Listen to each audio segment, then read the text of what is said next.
the record straight, there are a number of allegations against me, which I will read out right now. First of all, I did not have sexual relations with Naughty Nunu.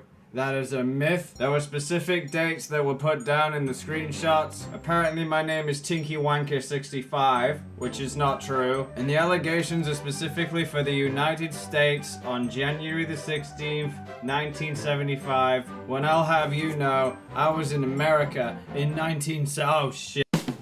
This is my open letter to you. Go fuck yourself. Go fuck yourself. Go fuck yourself. Go fuck yourself. I'm done with your bullshit. See this middle finger, shove it up your ass. Shove it up your ass. If you're still crying, I'll shit in your mouth. I'll make you run 1,000 miles just to piss in your yard. And then I'll laugh when you're dead, so go fuck yourself. And then I'll laugh when you're dead, so go fuck yourself. I would want to be the last to die. Wow, again, once again. I don't know why. I would rather like have more time with them. Would you? I don't know. I don't want to get to know them just to have them flop on me. It's like flop on you? Yeah, just. I love how your biggest concern is them flopping on you and maybe hurting your leg a little bit. Uncomfortable on your leg. You're gonna be my best friend. Well, you know. God's sake, now I'm gonna push him off my leg. There we go. Ready? You want more? Oh God! Like that fish in your face. Ah! This is disgusting. Oh my God! Smells. Look at his fucking face. Oh God! Kill me! You ready? You want one more? Last night, a caveman named Gorg came and stole our great crown. It's like very flaily, isn't it? Goofy? Have you seen Goofy? Why are you asking the wheelchair I'll push girl? you in the river. You cannot give me Goofy. There's another one. You. I have a few words of you. I know you've taken Goofy. Throw a gun to the head. Where is Goofy? My bear trap. Fresh meat. What the? You right there, pal? I kind of walked into a bit of a sticky situation here. Bit of a hairy pickle, I'd say. What the hell? Why are you in my bear trap? I am a bear, and this is a trap, so you trapped the bear. I don't know what you want from me. I think it's about time we got the next round underway. In a second, I'm still waiting for this to finish. George, you can either guess the entire thing or pass. Oh, I'm going to get this one. I am a predator. George, I'm gonna need you to take a seat. But I'm sat down. I think it's important to let you know that I'm Chris Hansen with Dateline NBC. We have the transcript here. Oh, that isn't me. I wasn't going to harm her. I just wanted to take her to places. Well, the only place you'll be going is behind bars. No, you can't take me now. This has been Wheel of Fortune. I'm Chris Hansen, still looking for paid work. I'm sorry, Chief. Maybe you're right. We need to get out somehow. But it seems like you know a thing or two about floating rings. Yo, mama's a floating ring. One's a daring Spartan, the other is a pussy. One just likes to fight, and the other's still a pussy. Will they go home, or will they both be bold? We'll skip the stupid song. It's the Chief and Friends. That didn't even rhyme. Shut the fuck up.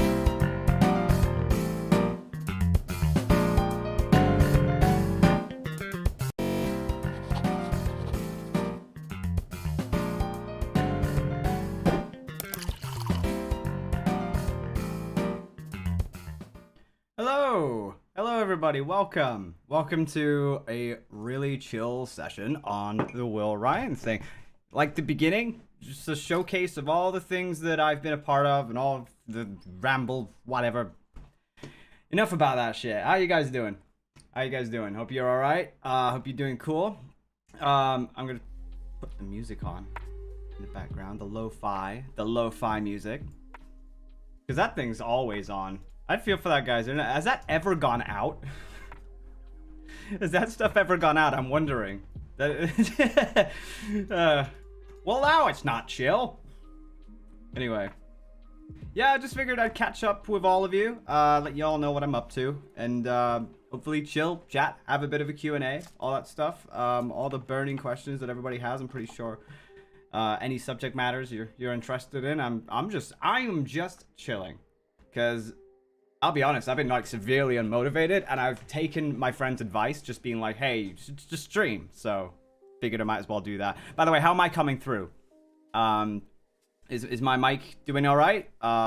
Music okay? Things are good in the neighborhood. It's always chill with you. I mean, it can be for sure. Content-wise, it's just it's not chill, not so chill. But otherwise, oh, thanks, Netro. Love the new intro. Hope you're having a wonderful day. Thank you for the $2, man. It means a lot. But yeah, just hope you're all having a good time and a good chilled chat and all that. Mic sounds perfect. Okay, good. That's awesome. That's what I wanted to know. Because actually, I mean, I'm using a different audio interface for specific communication. The Go XLR is a really good tool for adding compression onto stuff without, like, hardware organized and software organized, rather than having just a, your regular microphone and a VST to have to manipulate. It's crazy, but now you got this. The other one is for, vocal recordings, like scripts, voices, all that stuff. Vocals, for all that. Been going well. Awesome. I've been fine. I've been all right. Just, I mean, it's January. It's like the Hunger Games for YouTubers is January. It's a question of whether you survive, and everybody's taking a break. It's kind of the low month. I mean, we're gonna be fine. No question about it. We're still good, but yeah, it's cool. But otherwise, just been extremely unmotivated. Just trying to get back into the groove and do things. Plush finally... Hey! That's good. The plush finally arrived. I've started noticing people from overseas are slowly but surely starting to get their orders, which is wonderful. I know it took plenty of months. Felt like a lifetime, really. But, I mean, you gotta bear in mind, the pandemic has been absolutely nuts. And even then, Ownage would send out the right stuff. It's the delivery services that would screw it up. Because, remember, there was the whole... big political stuff that was going on in America. All that stuff was messing with the orders of everyone else. All the postal services were kind of overwhelmed, and there was no sorting, which I think is a bit ridiculous. You should have a bit of sort in there, but maybe they were all right beforehand, and this just kicked them up the ass. I don't know. Either way, I'm just really glad everybody's getting their plushies now. I don't have mine anymore. I gave it to my daughter, who has my plushie with them. I think there's still a plushie or two in this house, but they belong to my housemates. So just ordered mine. Hopefully I'll get it without a problem. I hope so too. I hope so. Because I know a few got complications. They ended up getting charms instead.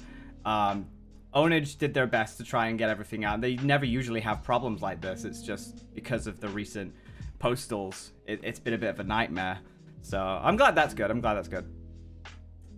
Is the Irish medley still an idea?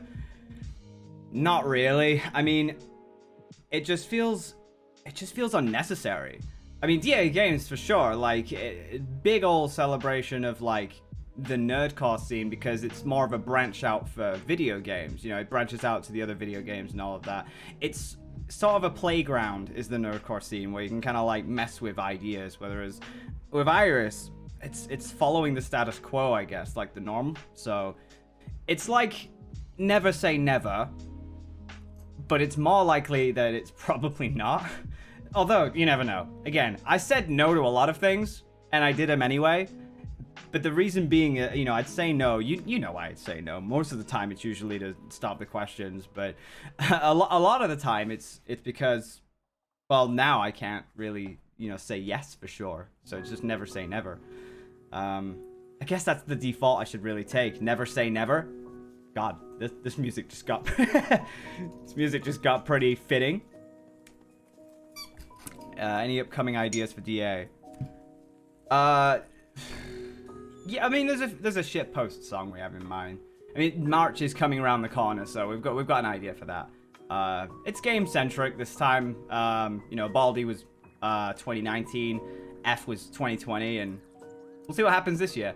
Also, we might be deviling with Bantermation music on DA games specifically. What we're doing actually, as an incentive for people to join Bantermation specifically, is we're posting them on DA games a week after the original gets released. It gives, our core demographic is DA, and a lot of people don't know where we're going and really don't want to do anything. So it's like, let's give them that on the DA games channel, And then, you know, when they realize, oh, wait, I can get this stuff actually earlier. It's an incentive for them to come over to the channel, sub to the channel, keep up to date with it. Instead of just being told, hey, here's like a 20, 30-second trailer, it's whatever. It's better to probably just do it this way, I guess. DA Games merch. We're doing dog tags sometime at the beginning of this year. Not sure when we're going to be doing it. We need to set up a store for that. But we got dog tags for both DA Games and Iris, which is pretty sick. That's all managed in-house. You know, we don't have any other company that we're working with. We're working with freelancers and ourselves this time to see if we can get it out there.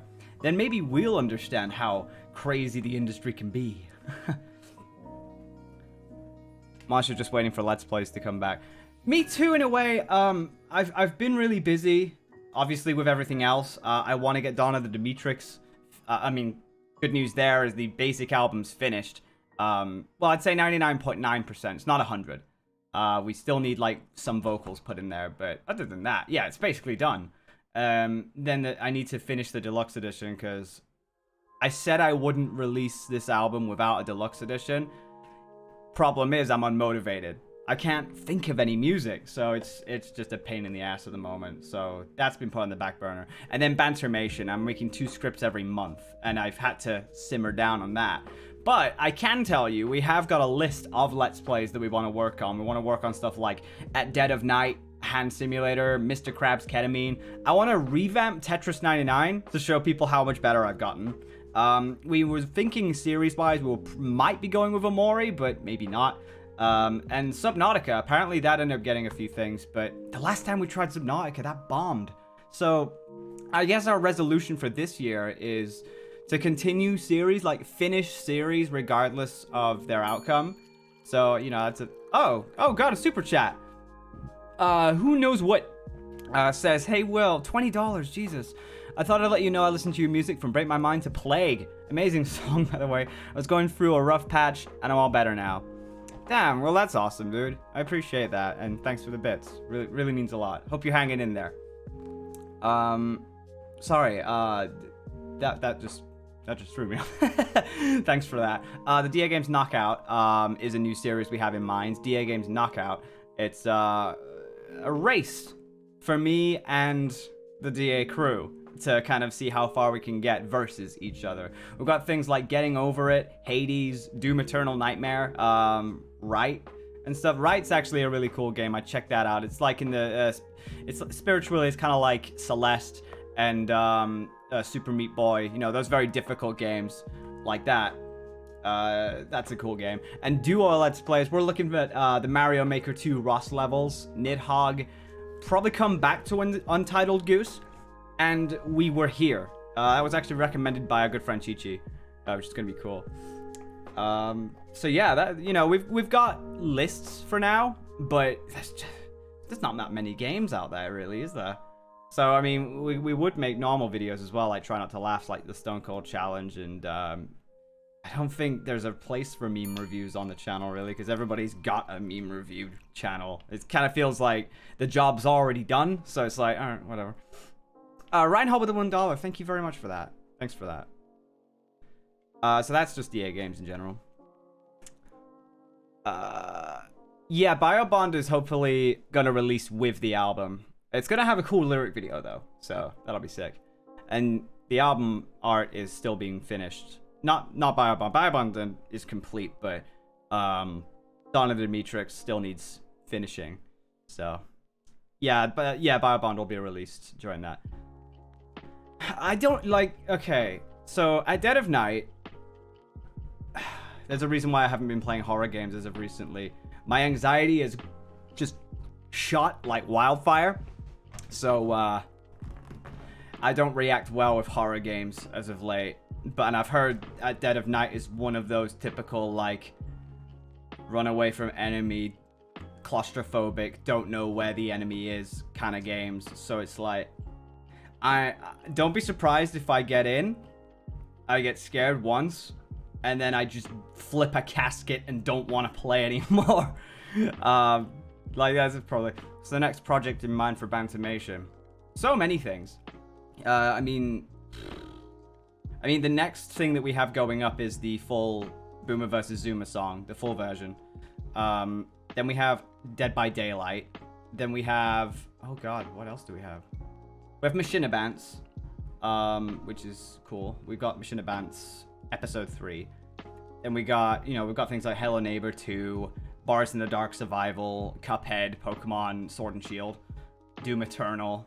I'm working on a Demon Souls parody at the moment. I got to play a bit of Demon Souls, which is super cool. Sonic Forces as well. We got a parody for that too. I can understand why I don't know how people handle it. I used to be able to handle it, but I want to explain my experience, I suppose, on YouTube. You know, let's start from the very beginning. You see the pearly gates, yeah? You want them. You grab hold of them. You want them. And you'll do anything in your power to grab those pearly gates, the end game, the end goal. And you run for it with all of your might to try and get it. But by the time you get to the pearly gates and you've got them, you got punctures in your arm, you got holes in your spleen, you're like a punching bag, you've just been beaten down to a pulp.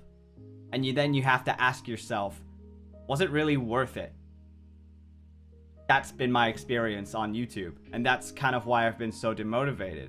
The climb wasn't easy. I had a lot of backlash. I was so, what's the word? Ignorant, I suppose, to the world. So hearing the world retaliate like that was kind of a ball ache, really. It was kind of shitty. And that's been my experience online. I haven't had an easy time. And, you know, compared to most other musicians who've arguably had easier times, mine just happens to be a shit show, so it's not been fun. But we're making it fun. We're still trying our best, and you know, with all of these projects, they're reasons for us to be, you know, happy about branching out. This is kind of why we're branching out. If DA Games was such a happy place, I'd still be here, but right now it's not. So I've got all of these things to help out. This isn't, you know, is this a bad business strategy? Probably, but since when did I ever care about the business, really? I don't give a fuck. I just want to make stuff, you know? I just want to have fun. And these outlets help me do that, so it's all good. Will we see the creature itself? Yeah, you'll see him. You'll see him. Be crazy, but it'd be fun. Have you seen Ventrilo's mashup? I don't really watch mashups, really. I don't do mashups. I just prefer to listen to projects on their own. Each to their own, though. I mean, everybody else has their thing, so it's all cool. Sorry for another question. Oh, wait. I already answered that. 5 euros from Strawberry Newt. Hey, Will, you're helping me every day of your music out of my depression and fears. Thank you so much. It means a lot. That really does mean a lot. Thank you for that. I continue. You know, I'm going to continue. So, that there could possibly be 2 live tracks. I used to thought about Rock Bottom and what? Oh, yeah, the live version of Rock Bottom. Oh, yeah. I mean, I was thinking more like actual concepts, but I mean, that's not necessarily off the table, I guess. I think I'd just cringe a little, but I guess, again, it's in each to their own. $2.99 from The Rock, 1913. Hey, Will, I hope life gets better and we love you. Thank you very much. I love you too. Really, really appreciate it. And Nikolai with the $2 saying, have you heard of It Lurks Below? Is that a game or something? You can tell I haven't. if that's the answer, then there we go. Jordan Forrester with the 5 PLN. I don't think I've seen that before. What? Can somebody explain to me what PLN is? That would help. Yeah, there it is. There. See, it's there. Is there gonna be a new single? That was a hypothetical poll. It was the idea of like, I'm thinking about it, but then I realized, yeah, I mean, this would just be Goliath's Throne repeat. It would be like, you know, there's already been 4 singles. If I release a 5th one, there'll be 6 songs. Technically 8 songs still to enjoy because if you purchase the deluxe edition, and then there's the instrumentals and stuff like that. But I really have to think about it because even though it won even though technically in the poll it won, did you see the gap? Kind of close, you know? But especially with all the votes, it's like there's clearly a lot of people who care to have it, you know, released like that. So I took it on board. I didn't take it as a literal win. I took it as a, well, how many people are actually opposed to it? So I was like, yeah, probably best if it does come out all at one now. So, you know, plus also, I was worried as balls because I thought people were going to forget about Iris if I didn't release one soon. So I had to really keep it, whatever. Mr. Samuel with the $1, can you please give a house tour? Probably not today. And I probably, after this, will forget to, so I never say never, I guess, but I don't, sorry. But I appreciate that. No, I'm happy with my guitars. I'm happy with the ones I've got, so it's all cool. Because they've been doing me wonders for a number of years now, which is really fun. What was canceled? How do I get the deluxe edition of Galactic? Yeah, it was canceled. It was. I apologize.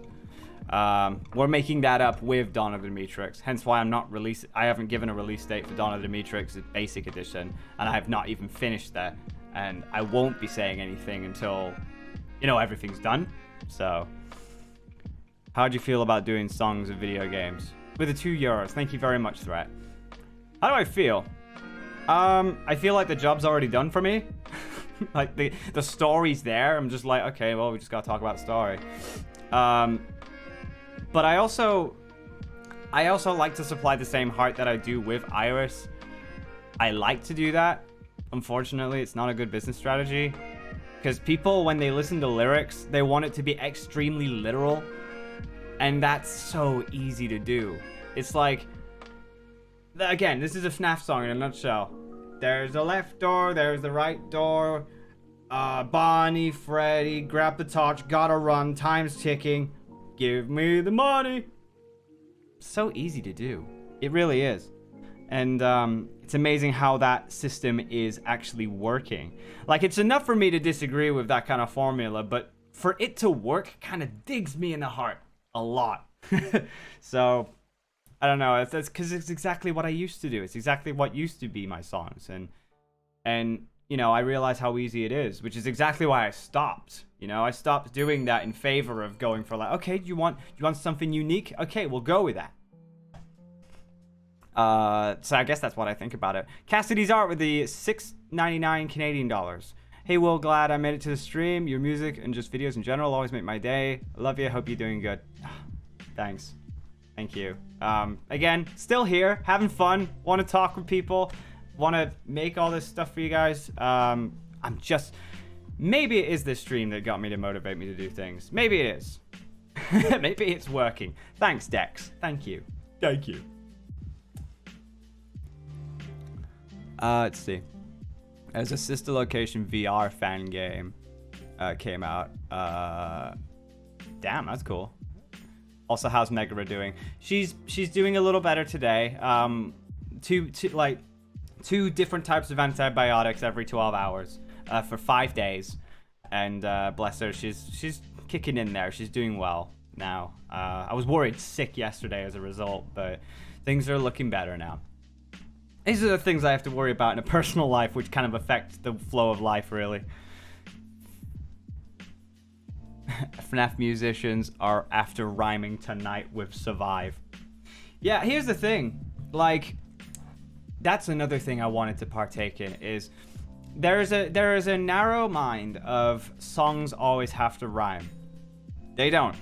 Trust me, they really don't have to rhyme. Because lyrics are essentially vocalized and tuned poetry. You know, when you think of a poem, some of the best poems out there don't have immediate rhymes. I remember somebody had a criticism to give to me where they were like, the verses don't rhyme, etc. Well, actually, I looked at the song that they were thinking of, and what I actually did there was I made the first verse and the third verse rhyme, the first line from the first verse and the first line of the third verse rhyme, second line of the first verse rhyme and the third verse rhyme, third, fourth of each line. That was the structure that I was going with. It's like a continuation verse from further on. that is perfectly allowed as well, because it kind of twists upon something that is not a norm. It's like learning the rules to bend them. And, you know, that's why not always it has to rhyme. You know, we can actually have meaning in stuff. And all that cool shiz. That's the lo-fi hip-hop radio stream. That's not mine. That's the lo-fi hip-hop radio live stream that's on all the time, unless it goes down, and then it's not such a chill stream after all. Pretty sure one of Eminem's songs talked about that. Wow. I mean, I haven't listened to Eminem, apart from like the hit ones. I need to. You know, I've got a ton of friends who listen to Eminem, so maybe I can take a picture out of there, but it doesn't put so much focus on rhymes. Forced rhymes can ruin a song. Plus, jam-packing syllables in that aren't necessary. Like jumbling up syllables just to meet with the same piano melody. It's too much. You want to kind of simplify things. And then, especially with nerdcore music, you want to make nerdcore songs with the idea that they can be translated outside of nerdcore. Because once the game dies, the song dies after that. You kind of want to make it count for something else. And if you can give it that meaning, then it works. That's what I've seen with most longevity songs. Am I guilty of not doing that? Yeah, kind of am. Will there be any more for Iris after Dawn of the Matrix? Probably not. Not for a long time anyway. Because, you know, I've got to give love to DA. I've got to give love to that, and I also got to give love to Bantamation as well. Iris has had a good 3 years. And, you know, there'll be some stuff that comes out, but as far as after Dawn of the Matrix, I'm kind of putting that on the shelf. It was a nice project, but I also don't want to ruin it either. Imagine if I made a 4th album after that, I could ruin it. I could ruin the legacy, and then I stop it when it's getting worse. And then it kind of feels like, instead of putting something out of its misery, I would prefer to put something out at its highest. You know, so it lived its best life and went out with a bang. What's your New Year's resolution? You know what? I didn't think of a New Year's resolution. This year, I decided not to think of any, simply because I'm probably not going to meet up to them. Because life likes to throw you curveballs and really test you, and it's tested me. So I'm glad any of the New Year's resolutions I might have thought of never went together, because that would have been shitty. That would have been awful. Let's see. You ever do an instrumental for the Goliath Throne song? I'm confused how you did it because I'm learning guitar myself. I wouldn't be able to. I am wanting to shove that project aside, and I don't have the FL Studio project files anymore. I just won't be able to. And I really don't have the attention span to go back to old projects and refurbish them right now. Except for like remasters for DA, which I promised. I can do those, but really can't afford to do those things anymore. How's it going so far in 2021? Oh, the roof's still up. The roof's still up, and the sky's up. But it's just been a year. I mean, it happens. It's just the beginning. We can't afford to judge the entire year based off of the beginning. And as far as I'm aware, things have relaxed a little since. It was just a burst, and then it started seeming fine again. I noticed that most of the anguish and despair and turmoil came from America, but then the past few weeks, well, not the past few weeks, the past few days, we've seen it chill for a while. Even you guys had the inauguration, I believe, which, you know, is, I mean, I don't have any like political beliefs to talk about, but from when I saw things on Twitter, as soon as that happened, I just saw just peace, I guess. It really tells you something. So when I saw peace, I'm just like, yeah, we can't really afford to judge 2021 for its beginning. You know, I'd say it's part 2 of 2020, but it's the redemption story of what 2020 couldn't offer. So we have a chance to redeem it. I'd rather people redeem it. So that's cool. No, I mean, I've already talked about the project files. My computer just crashed. I just lost all my files. After a defragmentation that didn't go well, it just kind of disappeared. It happens. But now I have backups of all my newer projects going forward from 2020. I have a NAS, which is a nice little hardware that allows me to just shove stuff to the side. It's like an external hard drive. I've got external hard drives, actually, that have more backups. So basically, I've secured myself. Here's to a much better year. I'd hope so. I'd really hope a better year comes. We all need it by now. Like your previous Iris albums, will Dawn of the Matrix have a song with the same title as the album? No, it won't. It will not. Do you have any album cover variants? No, that's all completed. How is the Until Dawn remake going? It's not. I might have to start that over again, too. It's not that I've lost the project no. To be fair, I've got the project file, so I might as well just finish it from there. Yeah. Again, I'll figure that out soon. You know how much I've hated the beginning of this year. Yeah, I know you have. Specifically you, Sophie, I know you have. By the way, Sophie's started streaming as well on Twitch. We've been doing Danganronpa. For those of you who don't tune into the Twitch streams, me and Sophie have been doing Danganronpa number 2. We've been voicing the characters and stuff, so if you ever wanted to see us do some voice acting and everything, I'd suggest following her. Be sick, you know? Where's your coffee? I've already drank it. See? It's kind of empty. It's done. Do you want me to make another one? I mean, I can. I'll do it. I'll just, you know, I'm far away in the distance, you know, so... Like a fucking part-time barrister here with no bloody apron on. The most unsanitary barrister in the world. It's one of those days. Let's have a look. Crazy theory, but maybe half an artist didn't want to appear on Iris Official because it didn't belong to him yet. As Single 12 says, we're sending Iris and well, the rest is history. That's a bogus theory and you know it. I should probably fix this shit too.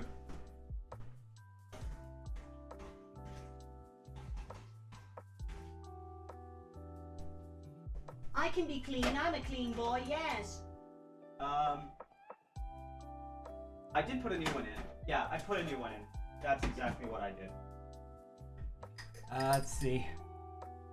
For 2 questions for me? Sure. Ask away, Sophie, ask away. You're good in the hood, aren't you? I need the milk. Milk. Where's the spoon? Spoon. Let's see. Will the book still be a thing? Yeah, the book will definitely still be a thing. I'm hoping to keep doing that. But I want to finish the album and then lay it all out on the table and be like, how's best to illustrate all of this? No, there isn't a confirmed date. In fact, you guys will never know when the release date is. I'm just gonna release it. You guys ain't gonna know the release date. It's a strategy that I will tell you about soon. Actually, no. If I say the strategy, then, you know, that would give people hindsight, so I can't do that. But judging by that statement alone, that should tell you anything. So, oh, got a super chat. $3.99 Canadian. Who's your favorite Danganronpa character so far? From 2 or 1? Or all of them? Or like all of them combined? Because let me think. From the first, I suppose, Kirigiri. And then the second one, I guess, oh god. Gundam or Soda, I guess, are my favorites from there. Oh, and, is it Hajime? I think so. Either of those. Yeah, those ones are good. Well, because Gundam has fucking hamsters. Like, the dude... the dude's solid for life. It's great. Milkman Carson, welcome back! Milkman Carson? The fuck does that mean? My name's Will! Granddad, you forgot about my name? Already. Already. There's not gonna be an album preview. Nope, there is not. You're just gonna get the album right there. It's gonna be a big old hype train when it happens. If you guys have hindsight of everything, you've already got enough hype from the singles. If we let that simmer for a while and then just slam the album on, that hype's there. It's like, oh my god, it's out, instead of, oh, well, today's the day. It's that difference in reaction that's important. Oh, Jonathan Ribalo with the $9. I'm really excited for Iris. Can't wait. I'm excited to release it all for sure. Been learning a few techniques to really make the videos stand out, so I hope they do well.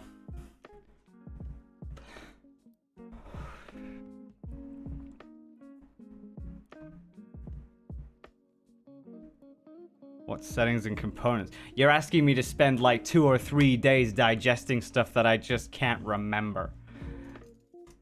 Sorry, dude. You're gonna have to work on that yourself, or find your own preset, you know? Make stuff for you, you know? Make brand new originals. I don't know why people are so afraid of doing original music these days. Or like their own music. Especially those who like devil with others. It's like, why don't you just make your own? If you, like, what's so bad about doing that? Do it. People are shit at first. Big whoop, you know? I was shit at first. Somehow people glorified my shit from the beginning, but I don't know how that happened. That doesn't happen with everybody, I get that. So it's just a case of, yeah. Love from Malaysia. I really hope I can work with you one day. I specialize in beatboxing. Love to share the talent of mine with the community. Oh, beatboxing. That's. I think I've seen you around in the fan server before. Aren't you friends with a few people that I know? I think so. Regardless, hey. Regardless, hello. Beatboxing. God, have I ever needed a beatbox? To be fair, there's been moments in Bantamation where I've wanted a character to rap and like have just a side character go just something stupid like Demon Souls. It's a fucking zombie just like I'm gonna kill you. How many tracks will Donna Dimitrix have? Probably 11, like the usual. What song will we talk about with the first and third verse rhyming? God, I can't remember. It was so long ago. Asking me to recite all of my lyrics in an instant is like asking me to have read like the 57th page of the Bible if I've after reading it once. It just happens. Oh no, that was a notification that I missed. I don't have stream labels. Do I? Actually, I do have the app. I should probably open that now so I can see all of these. And you know, when the notification goes away, then you know, it just happens. You see, it just happens. Everything happens for a reason. Will you update your tier lists? But now with 2020 material. I don't do tier lists. I don't do tier lists at all because I think they're very biased. I think that's a label of projection on your own things rather than everybody else's things. I think everybody's is varied, and because of it, it starts arguments. And they're never mature arguments either. They're usually very visceral and immature. I'm just like, I just can't do tier lists. Plus, asking me to tier list my own songs is like choosing between my babies. I can tell you which ones I hate, but I can't tell you which ones I love. Unfortunately, that's just not happening. Stream labels. I just need to organize the folder that it goes in. Yep. Oh, fucking what? Oh my god. I am so sorry, Humanarian. Dude. Okay, so so he donated $50 at first, saying thank you for being awesome. Wish I could tell you more about how much I appreciate your wonderful creativity and musical talent, but there's only so much I can type with this text limit, so here's some money in your face instead. Cat face. Thank you so much for the $50. But then in a huge twist of events, donates $100. And this is where it gets funny. It said, you overlooked my $50 donations to have 100 instead. Please check my previous donate. I'm glad I could do that first. This is the thing. My notifications on OBS go by super quickly. Mostly because I don't like them override. Like, usually with DA games, I used to have, like, really long alert boxes, and it would drown out what I'd want to say. So I've kept them pretty chill for now. But I didn't think I had stream labels. Now I have it open. I got to see it. I'm like, well, that's just a thing. If I remember, you did once make a tier list. Yeah, I did that as a joke. It's like, everybody was doing a tier list, and I'm just like, do you really expect me to make my own? Okay, I'll try my best. So I tried my best, and even then I just felt guilty afterwards. I'm like, but now I want to change it. So I always fluctuate. It's like, you ask me on another day with a blank slate. I think this is the thing with everybody who does tier lists. They're not gospel about their beliefs, so they'll think of it in the moment. If you ask them to do it the next day, not cross-referencing or revising the entire tier list at all, starting from a complete blank slate, guarantee you it's going to be a different result sometimes. And if you are accurate with the rest of it, then it means you stood by your word, which is cool. But I can't say that for everybody, you know? Just wanted to say I really like your music. You've inspired me to do my own stuff, and I really like your personality. Lots of love and greetings from Germany. Thank you. Seen you around a few times as well. You seem like a nice old chap in IRL, which is super nice. So really appreciate it. You wonderful goons. See you later, though. Thanks very much for stopping by. Happen to be pretty close with mainly Swibbler as well as Cafe, Genuine, and I'm even teaching Deusta some beatbox technique. Yeah, that's right, because Deusta beatboxes sometimes. Yeah, that's pretty cool. Swib. Swib never talks to me. Then again, at that point, you know, I was very recluse, and I think he thinks that I'm, you know, not wanting to talk. It's one of those miscommunication things. I don't think it's a malice thing at all. It's just like, I wish I could talk to these guys again. Because they're nice people. But yeah, I've definitely heard your name around in the server, so... Which, by the way, I don't even really explore that place much anymore. Like, I'll go in once every full moon, and then I'll disappear. Like, people keep leaving. Like, every single day, there's always a new person that leaves. Well, not just one person. There's like 3 or 4. And that might be because it's annoying, or might be because it's just something they don't want to get notified for anymore, or circumstances happen, their accounts, so many reasons. But there was one tinfoil hat theory where there was like a snooper going around just telling people to leave so that they'd leave. I don't know. But I don't step around there anymore because deviling too much into that stuff, especially when it's textual and I have to sort out other people's problems and can't even fix my own. It's not something I'm willing to. It's like touching a button, thinking you're gonna fix something, but in turn it explodes everything. I'd just rather not touch the button, if you know what I mean. I just want to live a nice life. That's all I want to do. You can't get a link to the server? You can do if you want. What's Johnny sending me a meme for? Let me just try and find the server link for you guys. No, I didn't want a server boost. I don't server boost my own. Let's see. I think is there a vanity link that I can just release? Because I think it's chill now. I think I can go back to making one for a bit.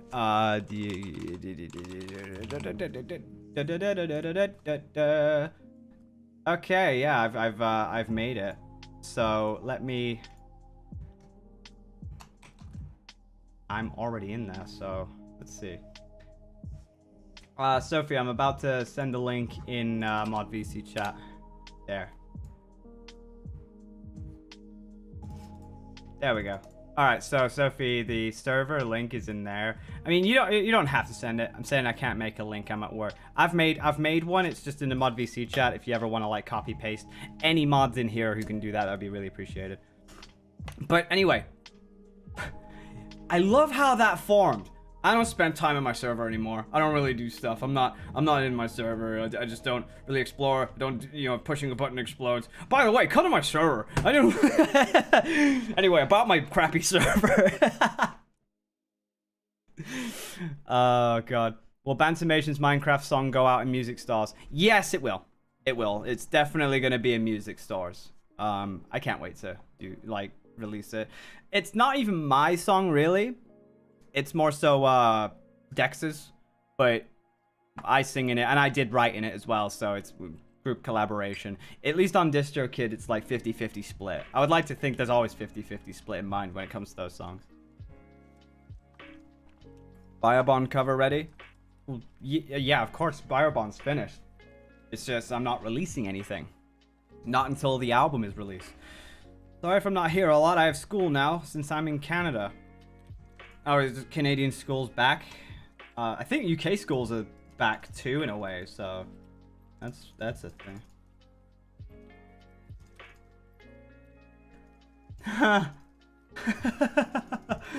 Sorry, I'm just looking at some memes that were being sent with the lads. Can't be on long due to assignments, but do keep me in mind. It's going to be such an honor. Well, thanks for stopping by, dude. Like, yeah, I mean, you gotta go do your thing. Gotta do your thing. What do you think of instrumental covers? I think they always miss the mark, but the sentiment is there. But I also feel like it's a case-by-case basis. It depends on who's doing it. Because, like, there's some people who are sponging off of my material and only my material, which I don't appreciate. And I wish they'd stop. But there's some people who will probably do, like, 1, maybe 2, and then move on and do something else. But then people have started going, like, you know, trying to work around that as well. So that adds them a lot less leverage to do that, because then they start working in groups to kind of bypass a certain sentiment that I had. And I don't like workarounds. I don't like it when people try to do it, because what are they trying to gain out of that? Like some form of respect boundary, whilst hiding in the shadows to be like, oh, I'm doing instrumentals. I only did 2, but my friends and I, we've all come together and basically made 75. It's like, come on now, seriously, come on. There's something happening here. So, honestly, at the bottom of my heart, I would much prefer people to, you know, maybe just do the 1 and then maybe focus on the other musicians. So not me, but do a remix of, like, do an instrumental of Charlie's stuff or Tombstone stuff or Silverhound stuff. Silverhound would appreciate that as well. And all these rap musicians, these nerdcore musicians with rap. There's so many people you can choose from. I ain't the only one, and they'll probably do you better as well as a result. So, you know, sponge off of those people too. But otherwise, I'm just not a fan of sponging. If the intent is wise, if the intent is nice, it's fine. But otherwise, I'm just not a fan of, like, when people do that.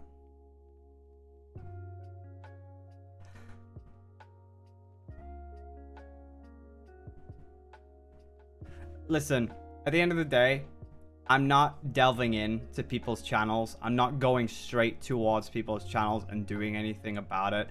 They can rot in their own pool of mud for all I care, but I cannot start delving into these things anymore, because what's the point? What's the point? It's just more rebuttal, and, you know, it's like a double-minded mindset. It's sat there like, oh, I appreciate your work, so I'll sponge off of you. No, please don't do that. Let's do something to really piss him off, but I still love him. You can't have both. You can't. So at the end of the day, you do that, you do your thing. I'm not gonna touch anybody's stuff, because what's the point? Like, if it's for respect, I don't have much to give when it comes to sponging material. I'm a man of principle. I'm a man of somebody who likes to work hard, very hard, for my own craft, for my own music, and I feel like that should be the status quo. Should be how people view music. They should make stuff. You never want to, like, recreate stuff either. You never want to, like, just phrase for, like, wait, what is it? You never want to go completely exact with somebody's instrumentals if you want to do covers. You never want to do that. You want to spice it up. You see so many nerdcore cover artists that, you know, they start by making their own instrumentals. You know? Smoking causes lung cancer, stroke, and even death. So does the sun, but we still sit inside it. It's about how much you do. And I am cutting down. That's not an excuse. I just figured, like, people say that, and it's like, just let me do my thing. Let's see. What is your opinion on covers of the nerdcore stuff on different languages? I don't know.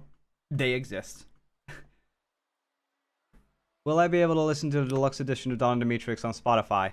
It won't be released the exact same time as the basic edition, because the physicals of the basic and deluxe edition, the basics of both of those, physically. No, sorry, I can't even speak. So, this is where it jumbles up. I'm jumbled up. So, the basic and deluxe physical editions will be releasing at the same time. The basic digital is releasing probably a week or two before the deluxe edition digitals. Reason being is so it gives incentive for people to buy the deluxe edition physical, as there's a hardback, it's got nice textures on it, it's got a lyric sheet, it's got some nice concept art in there, it's got the instrumentals and also live stuff. So it's more incentive to do that. So yeah, it's all good. I just noticed the mug. So cute. I've had this mug for like 2 years now, I think. Well, I think it's like 2019. It was when Goliath Strom was coming out. I was like, ooh, maybe just one mug? Think about it. How people enjoy making a name from being someone's copy.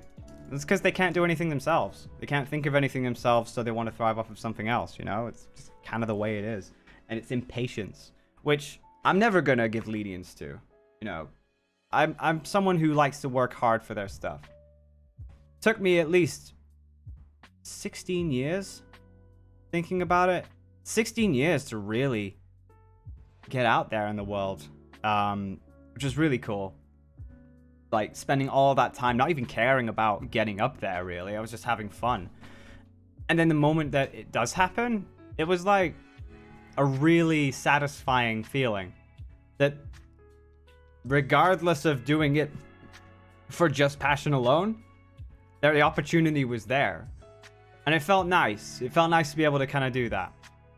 How it happened was not great, but I guess the result came from it, which gave me a lot more leverage to focus on everything else.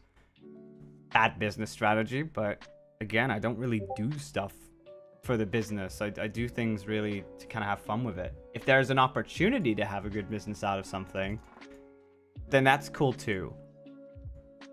But you don't want that to be your fuel. You want that to be your end goal, I guess. Your fuel should be passionate. Your fuel should have dedication there, blood, sweat, and tears, to really make something happen. And that's kind of how most people have done it. What's your all-time favorite song you've made? Oh God, that's a tough one, because recently I've been making ones that I love even more than the last ones. I guess it comes from Dawn of Demetrix. It's one song that hasn't been released yet, so I'd keep an eye on the album for sure. Like, that's one of them. If you could bring one of your characters into the real world, who would you choose? From where? For just about any character that I've made out of the whole DA Online ecosystem, or one IP of the DA Online. Because I got so many. I mean, I could bring the comics characters to life, but they wouldn't supply a lot of significance, I suppose. And the ones that might have some form of significance aren't needed right now, you know? There's no giant dictatorship or apocalypse happening right now. If we've seen how vigilante justice works these days, I don't think, you know, our timeline really deserves it. So, I don't know. Do you have a favorite Bantamation video or joke? Yeah, I guess I do. Doom Eternal's got some jokes in there. There's one that I really love, which has Doom Ross come in. That's one of my favorite skits. I think the Fall Guys one with the Chris Hansen sting operation was in there. I like that one. As far as Dex's, It's not, again, it's not out. It's Sonic Forces. I think it's Eggman dying in that one. I think that one's funny. As far as one that he's released, I have to say it's probably Shadow the Hedgehog. And just generally everything about that, I absolutely love that parody. Oh, and Halo Infinite. I loved the Chief and Friends theme, and just Chief and Friends in general, and Craig's slap. Okay, yeah, Halo Infinite was one of my favorite ones too. It's a shame it didn't get a lot of viewership, but nobody's really searching for Halo. Eggman got cracked. For sure he did. For sure he did. $6.99. I'm just now getting into Iris. How would I go about that? It's pretty confusing. I'm not sure how I would start. You can start, like, that's the thing. You can start from anywhere. The thing is, right now, the albums can just be the albums, and that's important to know, because if you want to know the story, there isn't really one right now. So you can still listen to, like, you know, Heart of an Artist first, then Goliath's Throne, or work backwards, because now is probably a time where if you want to enjoy it, you can do it however you want in terms of story. But once Dawn of Demetrix finishes, then I would start from Heart of an Artist, then Dawn of Demetrix, then Goliath's Throne, because that's the chronological order. But as far as just enjoying the music overall, you can start from Dawn of the Demetrix. You can start from, like, the newest singles. Alternatively, if you want background and you want to see how we've improved over the years, then I'd start from Heart of an Artist, the single, and then work your way up in that list. And then, you know, get to Goliath. Well, by that regard, yeah, just start from Heart of an Artist, then Goliath's Throne. It's easily enjoyable, like, either way. So I'd recommend doing that. And thank you very much for the $7, 7 Canadian dollars. It means a lot. Where does Jaws of Dawn fit in? Probably somewhere around Heart of an Artist, probably before. Like, Jaws of Dawn is the campaign that kind of sets up the universe beforehand. I mean, well, okay, no. It's hard to tell, really. If I say all of it, then that's going to give away the story. But I don't even know if my first answer was correct. I don't think it is. It can't be before then. So these are the things I have to think about. And I can't think about until I finish Dawn of the Demetrix and lay it all out on the table. So until then, I can't really answer. But otherwise. Humanarian donated $10. You already donated, like... Whoa. Humanarium actually donated $10 beforehand. Saying, you're most welcome, Will. Absolutely love your work and singing voice. You're one of those few people who made me believe in humanity. In the fact that there's actually something good in it. Thank you. You always have a Russian fan in me. Well, I appreciate that, dude. Thank you very much.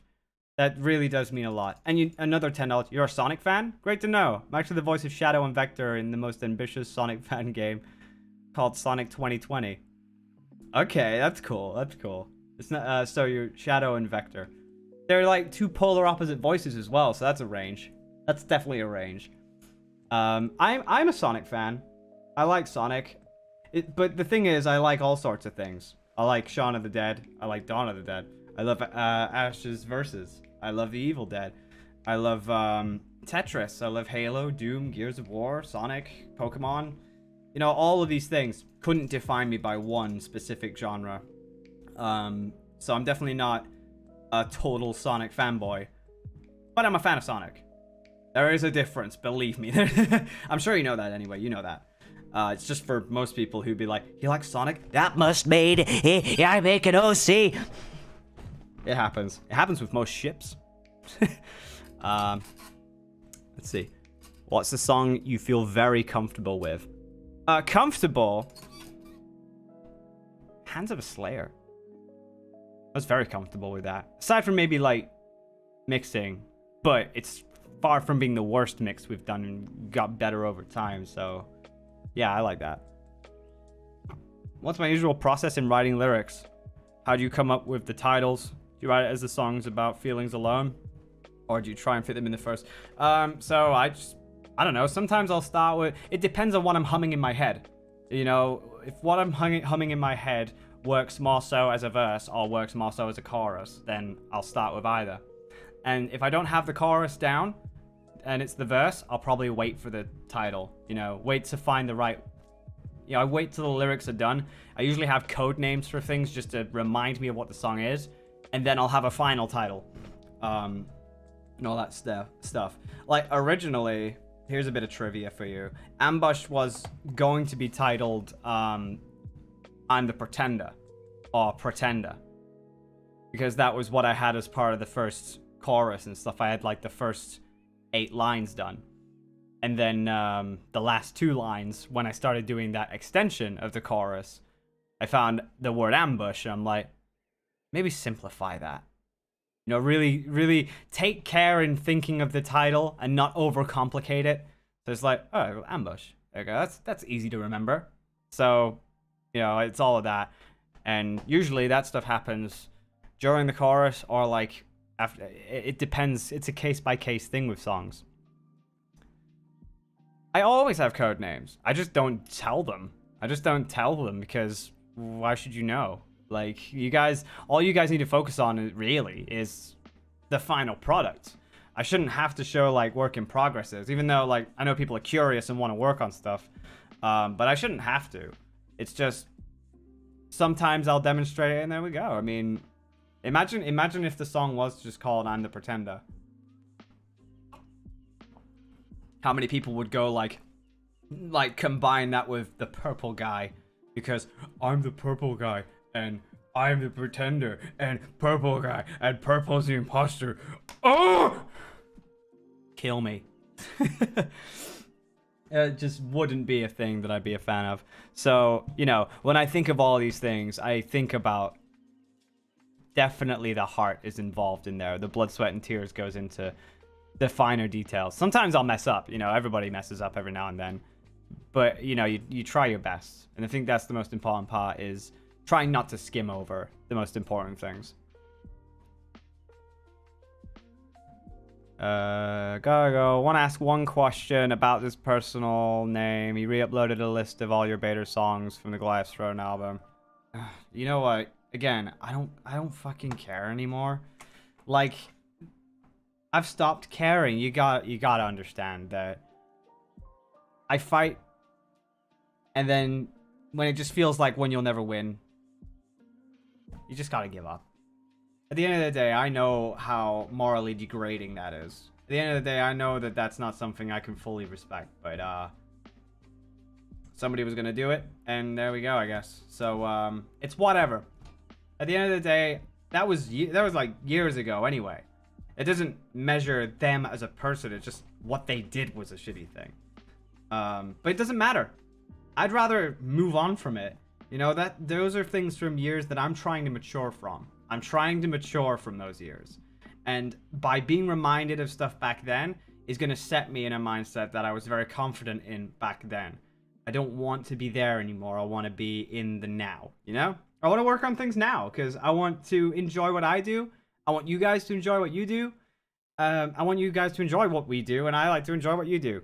In the current day, I'd rather that than fester on the past. Because too many people like to. They present their past as their current day. You know, maybe your current day was yesterday, but this was like years ago. So, rather just not. I'd rather just move on and just focus on the good times, you know? Who else wants a good time? Really? We all do. So I'd rather just, you know, tease just whatever it is. It is a thing. Hey man, whatever makes you happy, go for it. And even then, no. Here's the thing. It's not haters. It's not haters by any means. It's just misguided stuff, you know? What are your current thoughts on your Baldi's Basics song? Positive, negative? It's a shitpost song. I don't think there's a lot that you can dissect from that. It's just, it's a song. And what I think about it is it separates itself from the norm. That's its Jesus. It's just a song. I can't explain any more than that. I really can't. It's just a shitpost. And it's doing well. On TikTok, it went viral twice, which was really cool. I love that. Let's see.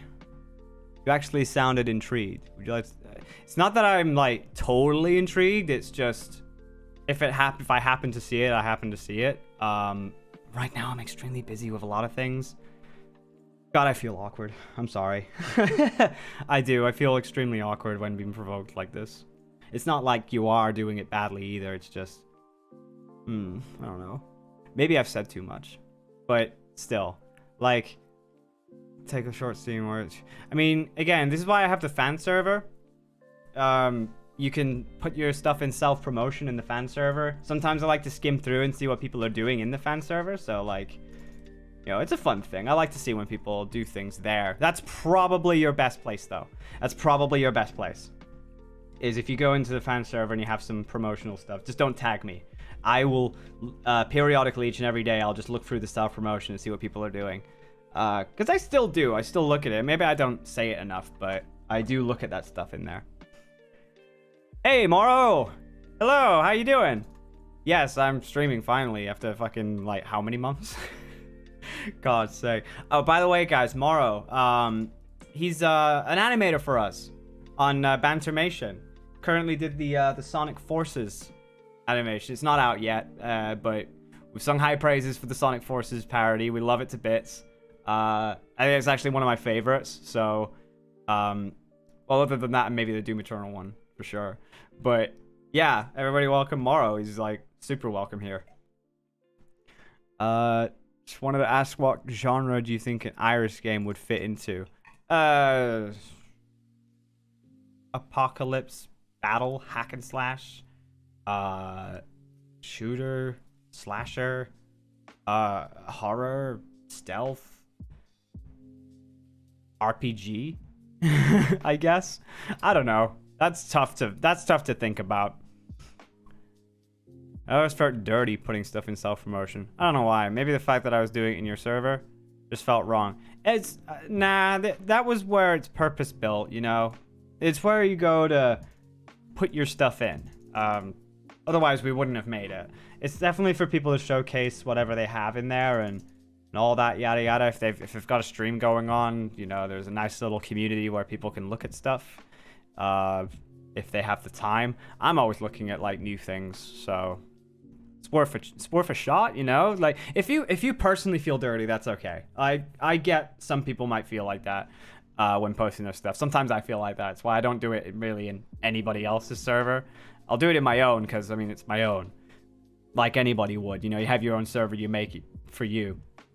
But as far as other people, I get it. I get the feeling. But don't worry though, it's not a bad thing. We're allowed to post stuff or pictures in the server, or is it only for self-promotional stuff? No, if you have memes, we have a media hub, which, you know, if it's not your, just remember, if it's not your image, media hub. If it's your image, you made it, self-promotion. If it involves DA Games, Iris, all that stuff, in the DA Games Iris fan art. Even if it's media, even if it's self-promotion, like you don't put it in the self-promotion chat, you just keep, if it's DA Games, it just goes in there. We have, the rules are all laid out. They're all laid out for a reason. Yeah, you can post shit posts in there. Just keep it relatively safe for work, you know? We've had like quite a lot of riffraff where recently we've had NSFW go crazy. So it's like, I don't pay attention to it that much anymore, but the mods do. It's their ballpark, not really mine. I have to just make the content, you know? So you could probably understand why as well. Once Dawn Demetrius is out, will there be an Iris Explain video? Probably not. I'll probably just do like a big after party stream. Not stream, an after party Q&A on the fan server. Or I'll come here. I'll come here and I'll do a stream. You know, I'll explain it from there, so we'll see about it. Remember, I used to post so many TikToks in that server. I think there's still, like, quite a lot of TikToks in there. Right now, I'm seeing a bunch of things. On, God, what was it? In the Media Hub. I'm seeing a bunch now. How long have we gone for? Does it say how long I've gone for? Oh, it should say down at the bottom, right? An hour and 12. That's cool.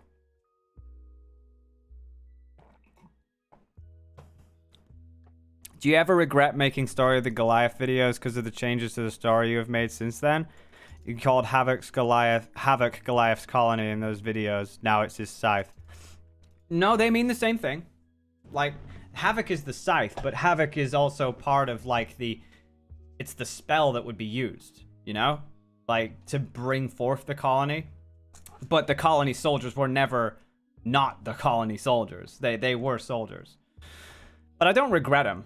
I don't regret them at all, because, you know, without them, I wouldn't have been able to expand. So, obviously, you know, I had to do stuff like that, and there we go. I'm happy to just, like, make sense of something that's already existent, make sense of it. So, without it, I wouldn't have been able to expand with it. So, I'm really happy that they exist. Couldn't regret them. I'm watching this alongside my online uni class. What a vibe. Be honest, am I a better lecturer? Do I teach the life skills?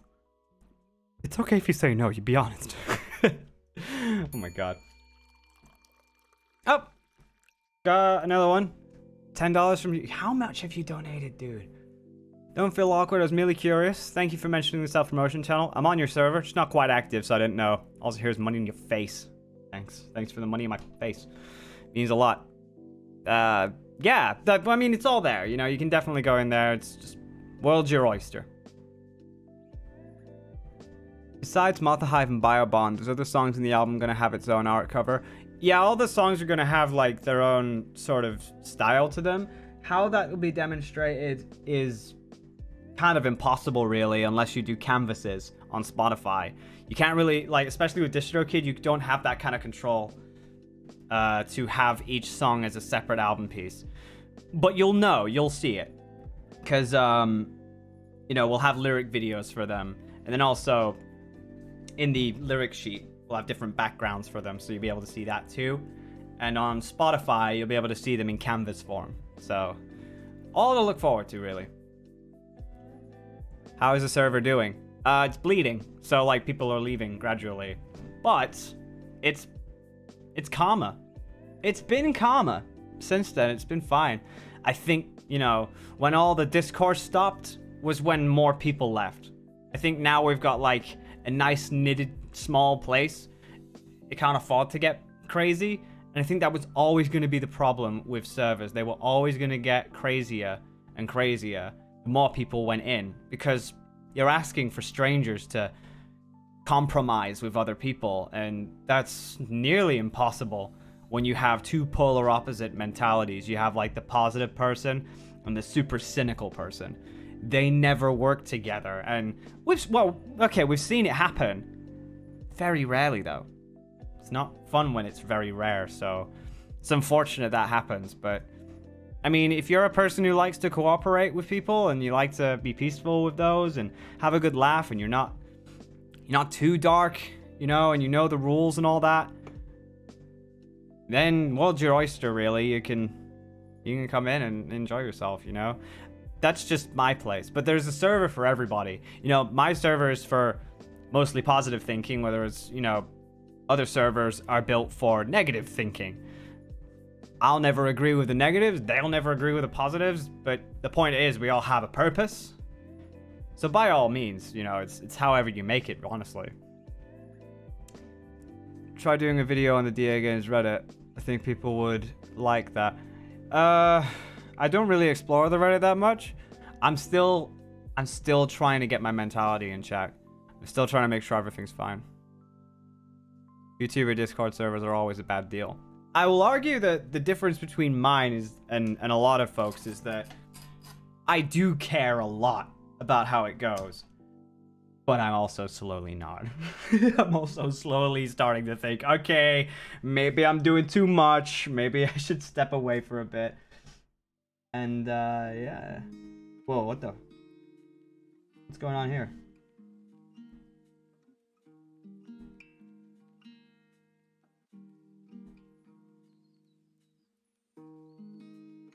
Oh, God. Yeah, I just got tagged. Anyway.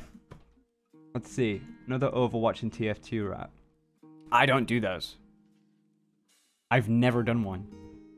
I got death threats in so many places on Discord, so I just left most big servers. That stinks. That does stink to see. I'm really sorry that. I know how it feels. You know, I received a death threat over kicking someone from a Minecraft server of all things. A fucking Minecraft server. And anyway, they were the ones that are hitting other people and not being cooperative. We actually were extremely lenient on the rules. We gave them leniencies when we should have really temp banned straight away. But we gave them like about a week or two's leniency. Then we temp banned, thinking, all right, yeah, that should stop things. And naturally it did until they came back and did it again, and then permaban. And then they're like, I hope you die in a ditch. And, well, I mean, that's got to speak volumes that when you decide to use a VPN to come right back straight afterwards, you know? Must love us. Must love us that much. But I get it. I totally get the feeling. It's not fun at all, and you don't deserve that. I'm very sorry you get those kinds of things. And I hope that whatever you're doing now, you're having, you know, you're with friends, you're with good people, and you prosper, you keep going forward. I think y'all need that more than anything, really. There's a place for everyone. And even if it isn't immediate, you'll find something. Is Goliath big? You'd think by the name, but I don't think so. I don't think it's short either. I'm making vague statements right now. What's the fucking point of death threats anyway? Just makes you look bad. Well, it's an immediate knee-jerk response, isn't it? Fueled by a lot of influence. And it's not the media's fault. It's not. It's usually the person looking at it from a narrow lens and assuming that that's how he's supposed to act. It can happen. And influence without nurture can cause that to happen. And make us look bad in the wrong moment. And then when we go forward, we finally realize, you know, oh god, yeah, what we said back then. Ooh, jeez. It's just called maturity. We all get there eventually. And having no maturity at all is not a bad thing, because you're going to get there. You know, it's not inherently a horrible deed. You know? It's just all part of learning, and you grow up, and you know, we all do that eventually. And I think the moment I cottoned on to that and learned that was a moment where we started seeing improvements. And they're not straight away, but we're doing better. You know, there's that difference between trying and forgetting about it. I suppose that's important to think about too. All fans of yours, if anything I've always wanted to find out, it would be this. What's the hardest part of the music and story, if at all included, making process? More than again, it really all depends on the song. So let's say FNAF Security Breach. There's no story, well, there is, but we'd need one more trailer to really solidify some of the things that I have in mind. But actually no, it's unfair to use Security Breach. Left Behind was a song that I can use an example for. Barely knew much, except for that it's kind of common that this stuff happens, and the fact that nobody caught onto it is baffling. But the FNAF formula was super, super, super easy to pick up. It was so to the core, that was it. Swib! Swib, my boy! Hello! How are you doing, man? Pleasure to see you. Actually, I think somebody, is his name Nova? I think he actually tagged you on Twitter. Just be like, talk to me more. No, don't, you bloody doll. How you doing anyway, man? Hope you're doing alright. Hello, I am Swing. Sophie, you had one job. One job. But yeah, like, as far as FNAF, it's a pretty easy formula to pick up. There's a killer, and there's controlling the animatronics, and a true killer never really stops. They just keep getting bigger and bigger and bigger. So it's just very easy. But it's so challenging too. It was very challenging because what if that's wrong? For the first time, what if it's wrong? So when writing it, I had these things in mind. I had these little theories in the back of my head thinking, oh yeah, it's probably not gonna do much. It just turns out that I seem to be kinetically on the same page. with FNAF, but it was hard to think of. I'm not gonna lie, it's very hard to think of, and there's always that thought in the back of your head like, God, this is gonna look so ridiculous in a few months' time. And you know, it's happened a few times to us, which is why mostly we try and stop. If I was to make a security breach song in the future, I doubt I'd do it I'd prepare an instrumental, I think. If I had a good feel for something, then I'd have prep work for instrumental, but as far as lyrics, I'd have placeholders, and once the game's out, like, I'd go back and revise it and see what else I can do. If I can make it work, I'll make it work, but I wouldn't like to try and release something anymore that's like super early. It's too much of a risk, you know, and too many people don't like it, so it worked for a time, just not a time that we can really focus on now. At the end of the day, also, I'm doing other things, like obviously Bantamation and everything. I assume you said something was about my absence. I might be wrong. No, basically I was saying, like, cause Nova, I was trying to pinpoint where Nova was from, like, if I've seen his name around, and I'm sure he was friends with mutuals. He mentioned about Kathy Chan, Dehuster, and yourself, and I remember saying, like, oh god, yeah, I wish I could speak to these guys, but I remember saying, mind you, it probably makes sense that maybe it's because I never spoke beforehand, and while I'm getting better at it, I must be like, okay, yeah, actually, maybe that's why. And I guess I just missed talking, so I was like, you know, I guess I do miss the times with talking with all the old buddies of mine and everything. And sometimes I wish I could do more. And then then I got the tag as he was leaving, and I'm like, oh, you didn't have to do that. But he did. He's a wonderful chap. I'm sure he is. He definitely is. Hi, Chloe. Hello, you hungry, dude? No, I'm streaming. I know you're streaming. Hi, hungry. I'm streaming. Nice. And it's been insanely time consuming, which is why I haven't really been talking to anyone. No, I get that. Like, if you ask anyone at all, they'll tell you it's been months plus not uploading like any content at all. Nothing to do with you personally, but I'd love to make sure I get to chat with you again. I've heard that I remember the whole because you got hacked, didn't you? About a week or two ago, I think. If it was longer, then I mean, time's gone quickly. But I remember seeing that, and I'm like, even after two-factor, that's ridiculous. So, you know, I only have my sympathies, and, you know, I spread the word, but I think it's just Charlie and Gabe already got there quicker because they have managers who can sort it out. I was like, well, at least he's definitely got help, which is wonderful. I'm glad you got it back, by the way. And I really hope your personal life's doing all right too. You seem to be okay. You seem to be good these days. Maybe we can, you know, chat again. That'd be really nice. Oh, Sacred Scorpion. Hey, I wanted to show some support. Much love. Also, ever try the Yakuza game franchise? It's interesting you talk about Yakuza. I just, I think it's on Game Pass. Yakuza 0. I just started playing that. Is that the first one? Yakuza's, I mean, it seems like it would be, right? But I've just started playing it. Admittedly, it just feels like a movie. But maybe that's because it's just the beginning, and maybe the main overall arcing of it will be better. Because I like it. I like the story, especially, and I love the style. It's just that I need to play it a bit more, I think. But yes, I am curious about it. Week or two, I got hacked, no fun. Before that, it's been like 8 months since my last video, and yeah, dude, it's been crazy outside of YouTube. Missing you and all my buds so much. I'm missing you too, man. Well, hopefully, you know, this year picks up a little better, and, you know, we all get to chill at one point, for sure. Because it's been a time. It's been a time since any of us have really all kind of grouped together as one. So that'd be lovely, dude. That'd be nice. Are you excited for the Outlast trials? You bet. Oh, I really want that game so bad. Really want it. And it'll probably suck, but I still want it. It's like how long I waited for Cyberpunk. I'm like, I don't care how much it sucks. I just want it. And then I got it. And then I was like, I can't really afford to hate it because I actually kind of like it. And then I mean, I had the better experience because I was using the Xbox Series X for Cyberpunk.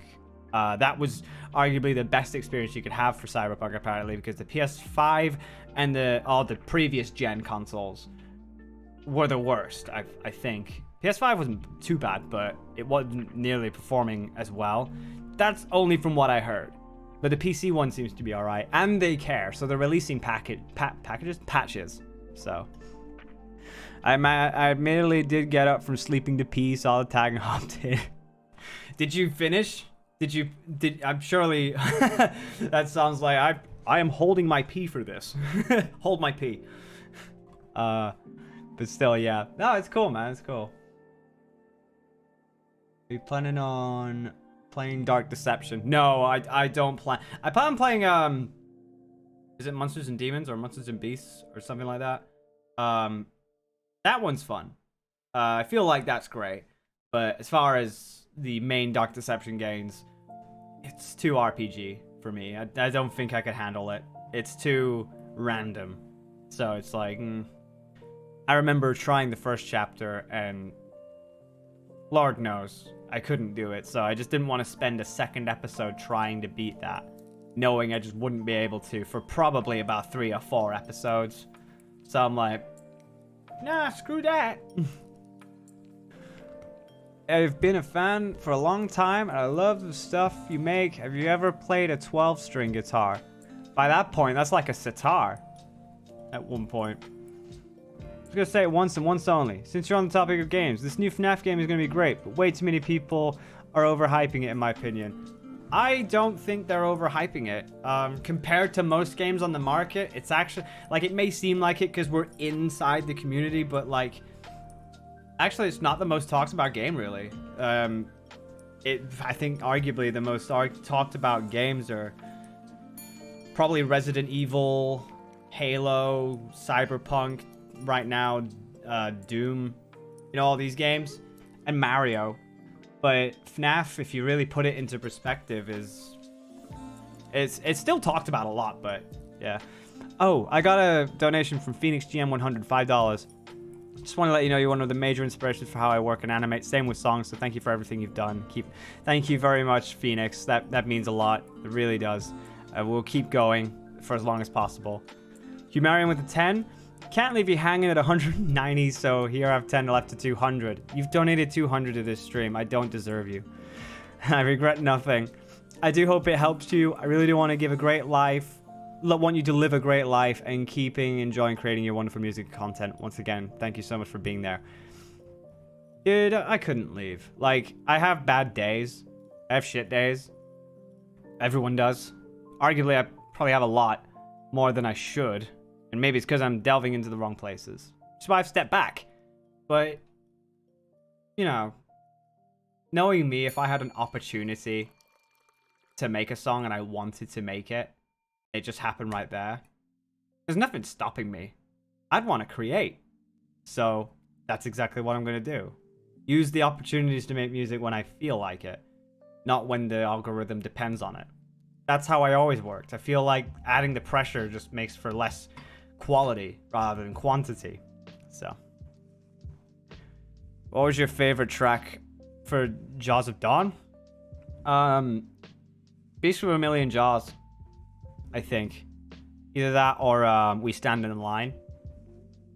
I loved We Stand in a Line. Like, that piano is just... It's my favorite piano riff. Sort of. But I think for the mood and purpose, I think it's great. Showing the support I personally believe Will deserves. Yeah. Envy. I am no weapon to Jammy Dodgers. What the fuck? What about Jammy Dodgers? Jammy Dodgers are, for those of you who don't know, Jammy Dodgers are, I think, a British dessert. Kind of like wagon wheels, except it's shortbread. And then inside is like sort of a jam. I don't know what to tell. I don't know. By the way, if you see this, please sing your favorite riff. I don't sing. For people on demand. I do it on my own times. You say nerdcore correctness is key, right? But what about the stuff from your own universe you've made? I've always been curious about the hardest part of that music making aspect, story building. Nerdcore correctness? Have I ever talked about nerdcore correctness?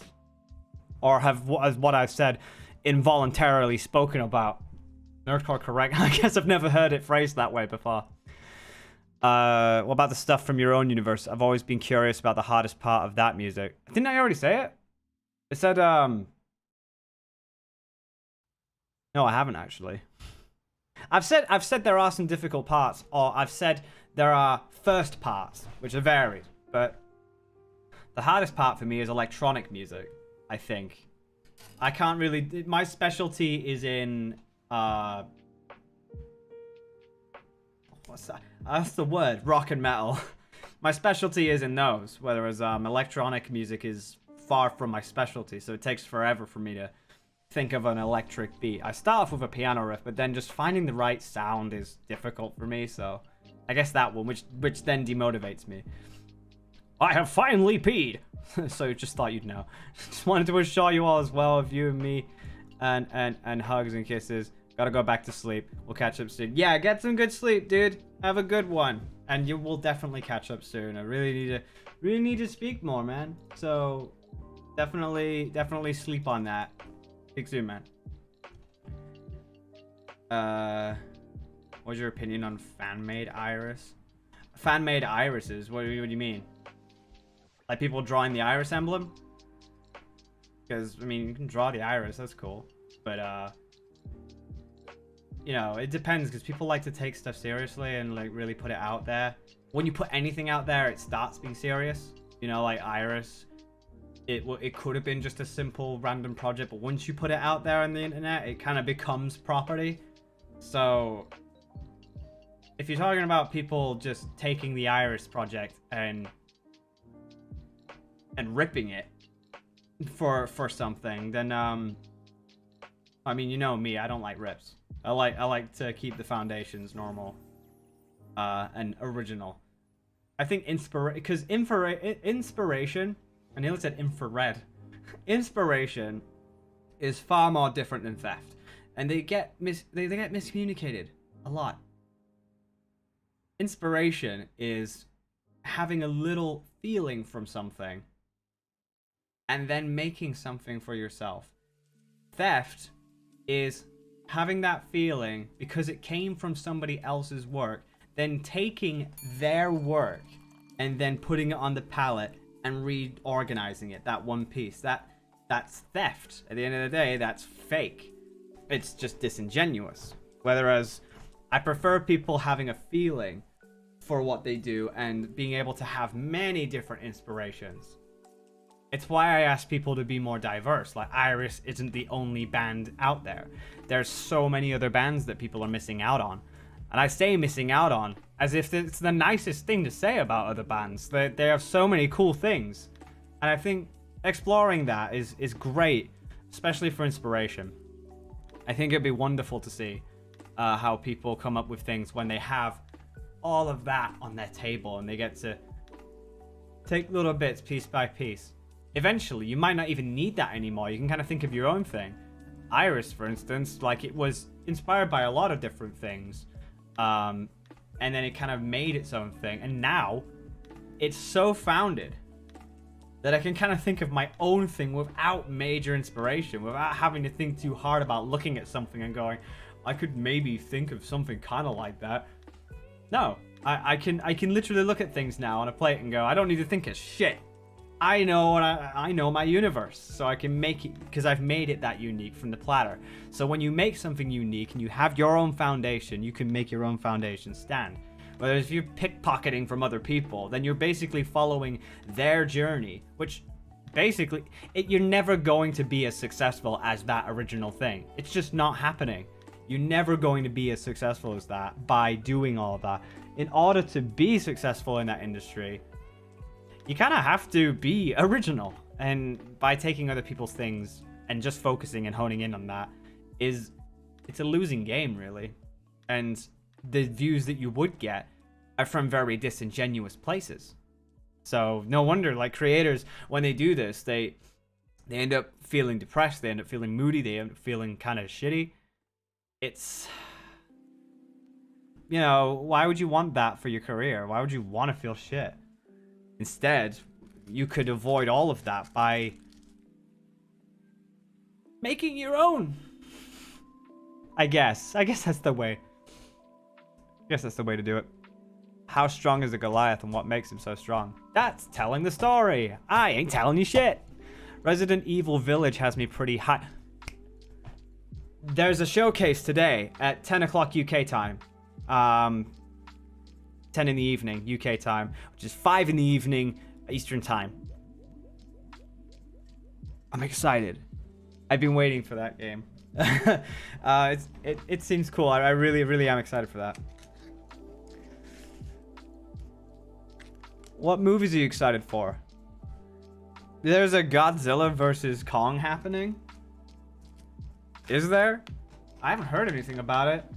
If so, then that's pretty cool. I might give that a shot. That's why I'm not a fan of the term one-hit wonder. I find it insults the artist. It does. A one-trick pony thing is just not fun. There's so many opportunities. Yes, every musician has their Smash Mouth. They have their Never Gonna Give You Up. They have their rock star. They have their photograph. But I'd argue that those songs still hold leverage for future material. It's a meme basis is the one trick pony thing, whereas every musician then gets a solid foundation. They end up getting good things. You know? It's good. You know, that they get to still release new material and it still does well for them. And I guess that's one thing that most musicians have to focus on. Keeping in the new rather than, I mean, you obviously can respect the old for what it is, but if you ever want a chance of continuing and growing, and also being mentally well, it's well enough to stay focused in the now and how you can make now better. That's why the way I've always felt it. What's your favorite anime? I don't really have one. I don't really watch anime that much. I guess I watched My Hero Academia and Attack on Titan, and Dragon Ball and Yu-Gi-Oh. I don't really have that much. Come to think of it, I really don't have that much, you know? Crazy. Let's see here. Let's see.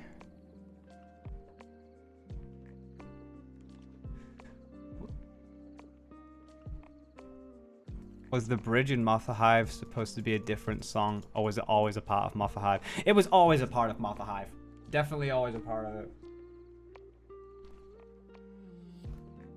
And through with standing in line in clubs I'll never get in. It's like the bottom of the ninth and I'm never going. Oh. You made me do it. You made me do it, Peter. You made me do it. Professor, that is mathematics. I've been bamboozled. I remember that. I think that was for voice acting contests on Twitter. I think like I either went through with it or didn't go through with it, and that's why the animation exists. I can't remember, but yeah, I remember. Will release please just one more single for Dawn of the Demetrix? Nah. That was a hypothetical. I'd rather people wait for the full album. They'll get more hyped once they hear it and stuff, so. I saw your tweet about Megara. Is she doing alright? She's doing better today. She's had her antibiotics. We give her antibiotics every 12 hours for 5 days. And I've given the third lot today. So when I go to sleep, I'll be doing the same thing.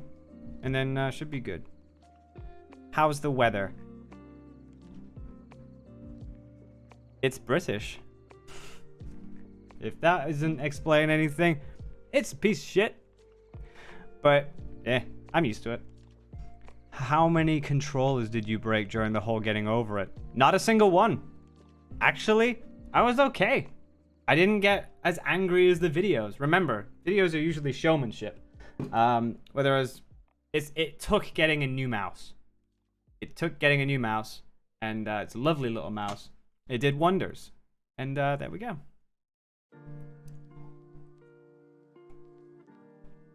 Dark skies and drizzle. Classic England. Yes, it is.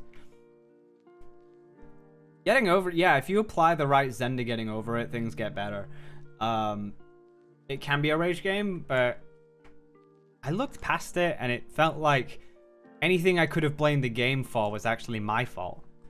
You know? And I it's one of those games that you can definitely blame the game to a degree, but then like you got to sit back and think, why did I do that? Why was that decision mine? And people are like, oh, maybe the mouse wasn't doing. But you also got to think, maybe your mouse was angled. Maybe you're tense because of the game, and that's causing the mouse to be angled. Therefore, you're not getting the right accurate hits. If you apply an inner zen and you stay cool about it, knowing and being confident that you'll get through it, and get a decent enough mouse. I mean, Bennett thought he'd be getting over it. The creator built it with a basic $5 Walmart mouse. It worked, but for anybody who can't do that, I mean, just get something like this. Like, get one with an optical lens down at the bottom, optic sensor. You don't want a laser sensor, basically. You want one with optic, because once you do that, then it has much more traction, a little more accurate pixel by pixel. The DPI can be expanded and done better with. It's it's all of these wonderful things. Let's see. When are you gonna do another gameplay on DA Games? When I'm done being severely busy. As you know, I'm doing things for Iris and Bantermation at the moment. Bantermation's taking a huge chunk of my life. Not to say that I'm not enjoying it, because I really do. I completely enjoy it. Probably more than DA at this point, but it's because I need time away from DA to be able to kind of come back in the reins. And I need to be on track. I need to be able to let go of one IP so I can come back to DA. And that will be Iris once Dawn of the Demetrix is done. Once that's done, I can put it on hold for a bit and focus. Ever listen to Ice 9 Kills? Feel like you'd enjoy them. I think somebody showed me one song. It must be from a while ago, but I can't remember whether I can't remember. I don't think it was an overwhelming oh my god. I think it was just neutral. Maybe they showed me in the wrong day though. Sometimes I get shown a piece of material where I'm not feeling great, and I'll have nothing but like cynicism towards it. But then I'll wait for a good day, try it again, and see if it changes. Most of the time it does. So it might be worth me listening to Ice 9 Kills when it's all done. Yeah, I might give it a shot. Will you upload a video when you was playing Getting Over It? I didn't record it.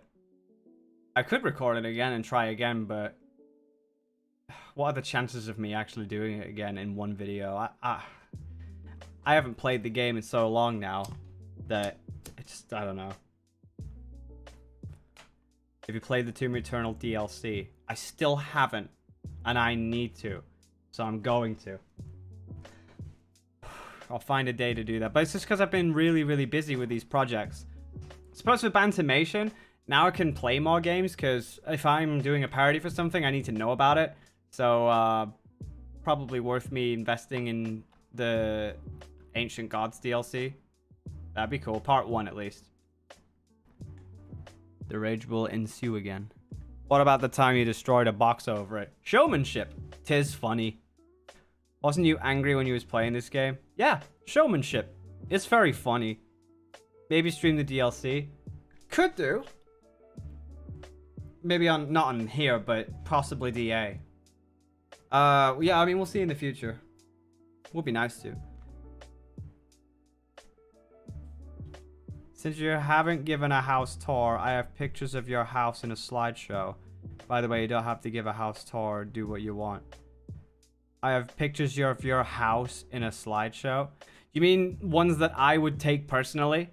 And I go online and I have my bedroom or something? Like, I hope you haven't just like been creeping outside somebody else's house, taking pictures of their house and sneaking into their garden and shit. I mean, like, I hope that's not the case, and I'm sure it isn't. But it's probably just like, yeah, it's probably just pictures of the inside of my house. Because I take pictures of my house often. It's just the way that the text has been described to me.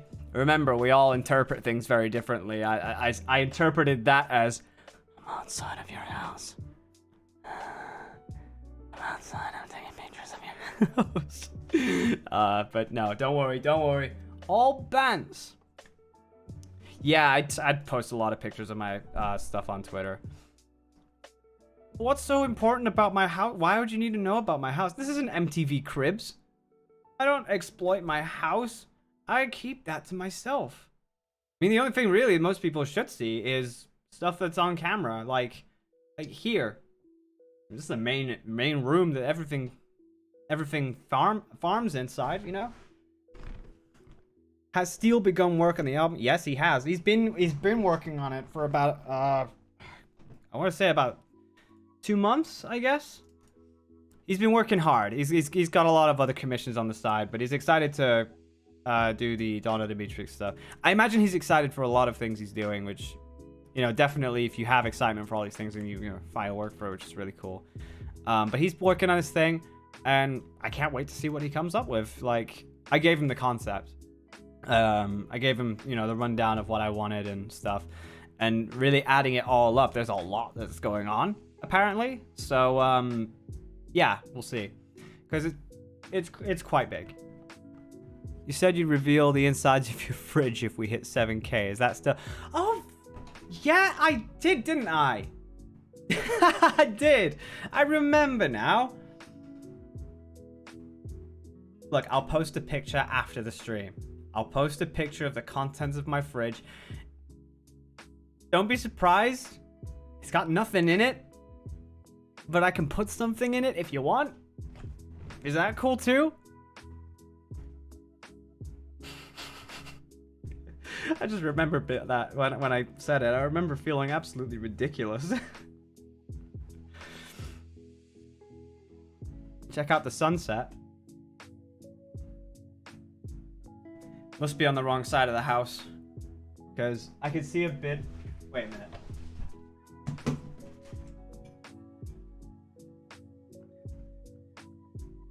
Yeah, wrong side of the house. It's possibly on that side. I can't just get up. I'm on the stream. Maybe take a picture of it though. And I've got a Twitter, WillDA_Ryan. Just tag me and put a picture up of the sunset, I guess. That'd help me see it, I guess. Trivial.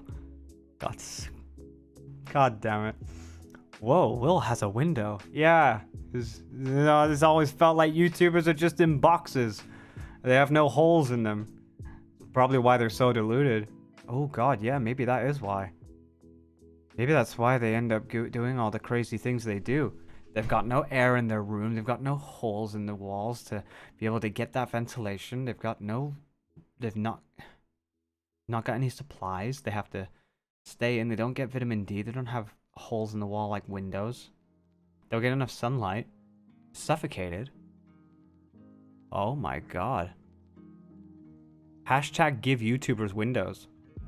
Guys, we gotta do it. Wow, this music is accurately demonstrating my prowess, my passion for giving YouTubers windows. And no, not Macintosh. Windows. Give them something to look at as they go out. So they never have to be a dodgy piece of shit again. They have a window. They're deprived, guys. There are a lot of people. We're all deprived, okay? Things happen. And we end up showering ourselves with glass.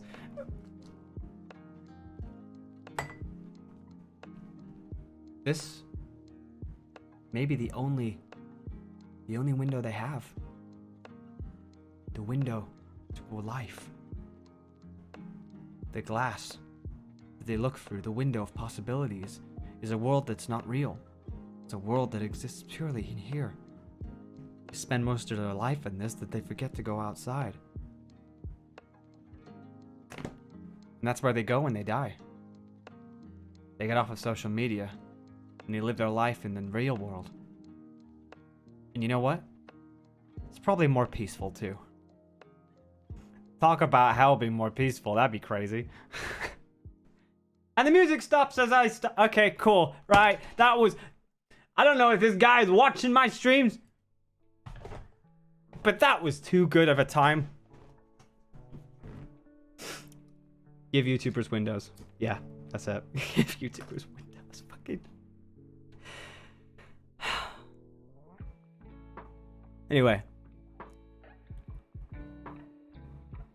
The real window was inside us all along. That's why we're all got a big square in us. How do we? Yeah, that's true. How do we be more peaceful? Just delete Twitter.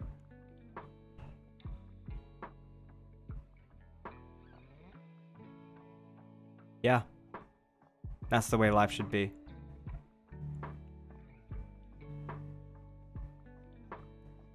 You made me think. Sorry. You made me think. I'm like, you know what? Actually, yeah. But no, it's a business tool. I can't afford it. Real window was the friends we made along the way. Clocks in the UK are confusing. Will, how's your daughter? Is she alright? Yeah, she's good. Yeah, she's actually got my Will plushie. She's playing a fair few games on the computer. She's in school, which is cool. She turned 10 in November. That's crazy. Yeah, I need this lockdown to end. You know, go see her. Or at least, you know, lift.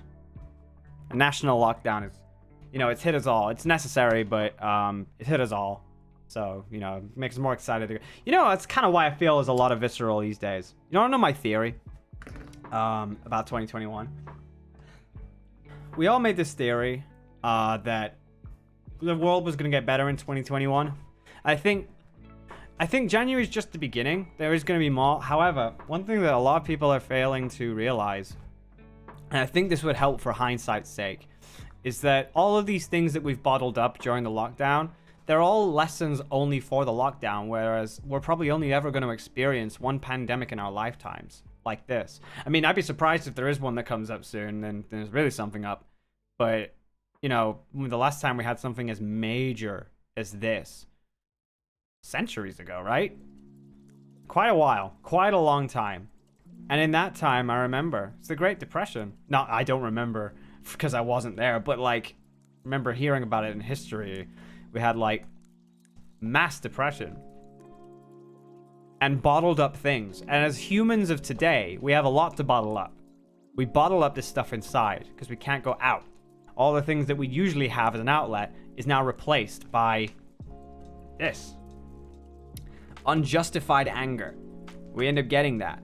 All the bottled up temptations we get. You've seen how people get horny online. You see that. People go crazy over that stuff, especially when they're deprived of it.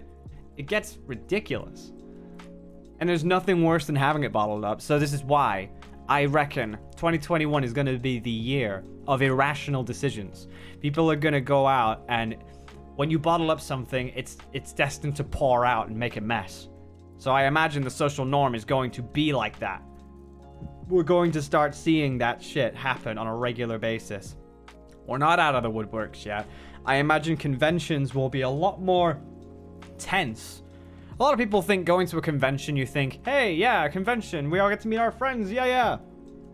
With all the discourse that happened in 2020 and the fact that we can't exactly go out and see them to really confront them about this, we bottled it all up. And as such, conventions, I think the social norm is they'll believe that they can say this stuff in the outside world for a temporary period of time because they've learned to say it so much on the inside. They've had training, they've had discourse in training. So they'll go out to conventions, and I guarantee you, if conventions start opening up soon, there's going to be drama. There's going to be drama all around. And it is not going to be pretty. With that hindsight, I would hope to at least go forward in the years with that hindsight, knowing that we can get better. You know, we can do better. Because, yeah, as Spike just said, might still get better. Yeah. I think, you know, I think we're doing wonders soon. You know, we're going to get there. But there's obviously a few things that the world's bottled up during the pandemic that I think it's going to leak out into the real world. And so we're not going to see that. We're going to see civil discourse. We're going to see things happen. You know? The only thing is we've got to be prepared for this. I was already right about so many things predicting coming forward in 2021, and it wasn't even a week that it happened. There's so much that was happening during that time. It's like, well, you've either gotten it out of the way already so that all of it can be done, or this is not the end. And I don't think it's the end. So, you know, we have to be the hope to be different. All the things we've learned in 2020 are only things that we've learned for that particular situation. The scene that we're in a pandemic. We're probably not going to see one afterwards. So we have to adjust back to a norm again, which is difficult. It really is. Imagine thinking for gospel. You know, you've been told for a whole year, stay inside. That's the safe place. Staying inside. And then, you know, 2021, no, you go outside now. Which one do I do? A lot of people will feel that. So, yeah. It'll be crazy. We'll get through it. But bear in mind, I imagine that's why a lot of people are trying to prep for a more mature space now to be able to mark through 2021. Who knows? I just don't see the end of civil unrest when we get out. I think we're going to see a lot of bad shit happen for a period of time, and then things will get better. Maybe. But, you know, social media be social media. It's like Dave Chappelle says, don't know what could go wrong, but we'll see. Very random, I know, but I watched As the Lights Go Out, and 5 years later I noticed she had a Star Wars shirt on. Don't know why, but I never saw it. In As the Lights Go Out? I wore a Star Wars shirt in As the Light... Because I know I definitely wore the leather jacket. I wore a Star Wars shirt. I can barely remember anything that I wear. Well, I'm wearing the Disturbed shirt today, but... Gotta represent. Will should take over Boris. Nah, it's too much pressure. It's way too much pressure. I'm happy with the community that I have. I do not want to be divided 50-50.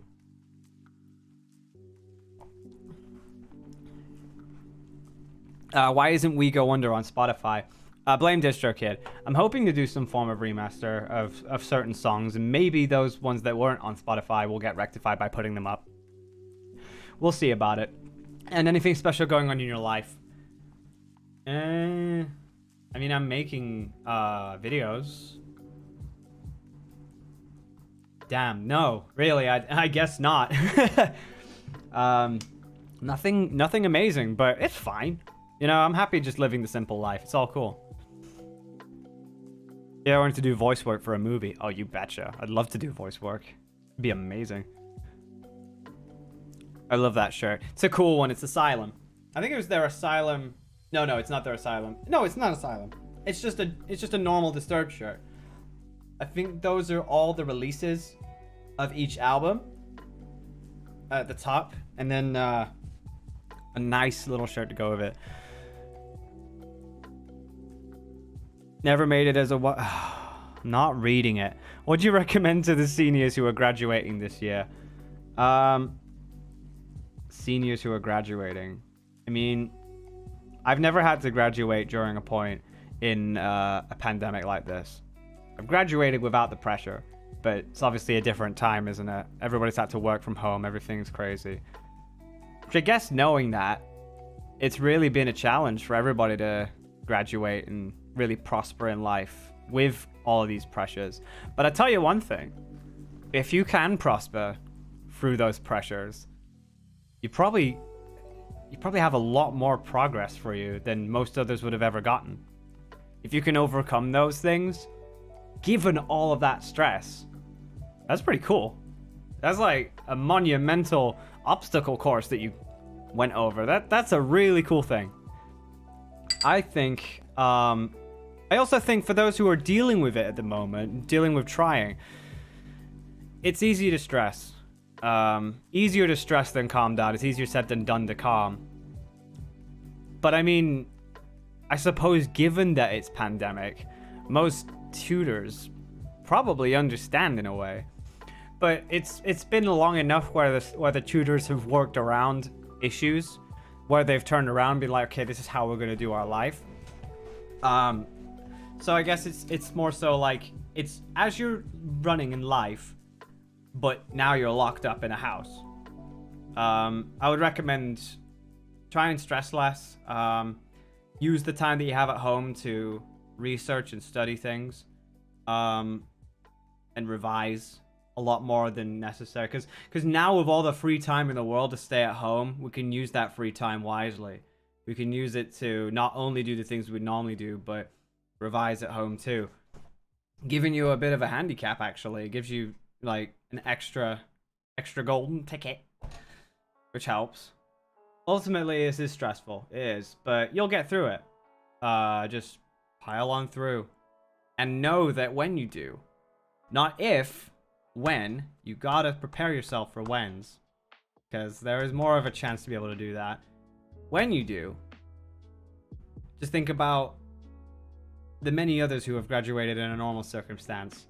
And you graduated during a really, really stressful moment for everybody's lives where it kind of hit the world and carried a weight over it. You can, I wouldn't say brag too much about it, but in the moment, you can be like, that was cool. And people will know that. You know, and even if they don't, you can remember that, which is a good part of your life about self-confidence. You can remember that, which is a good thing.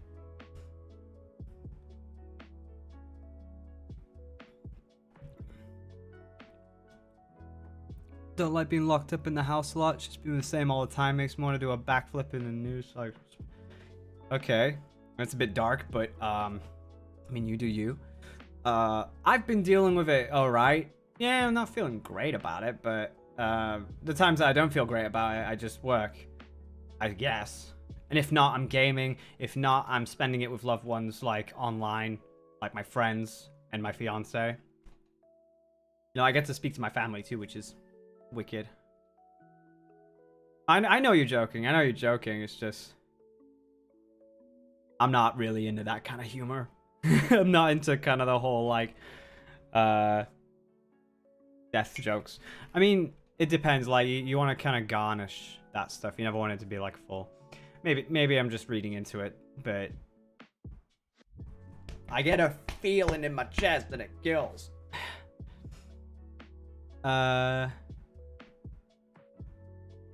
Like I like the YouTube poop. I know what YouTube poop you're talking about as well. I remember seeing it because I remember that the whole thing wasn't garnished with just that kind of humor. It was like kind of slapstick. It was very, so in the context of that, I found it funny, but like just outside, just, so I don't know. I'm riffing here.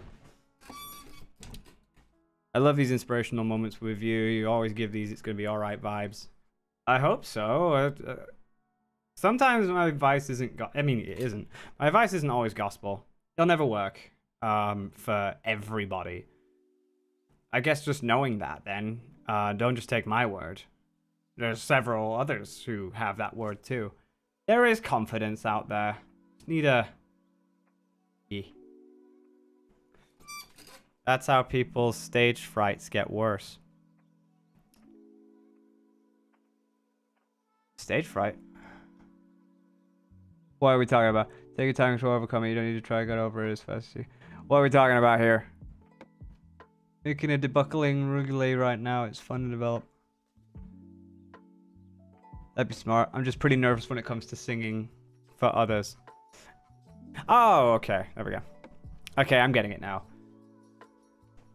I think what helped me get over that was embracing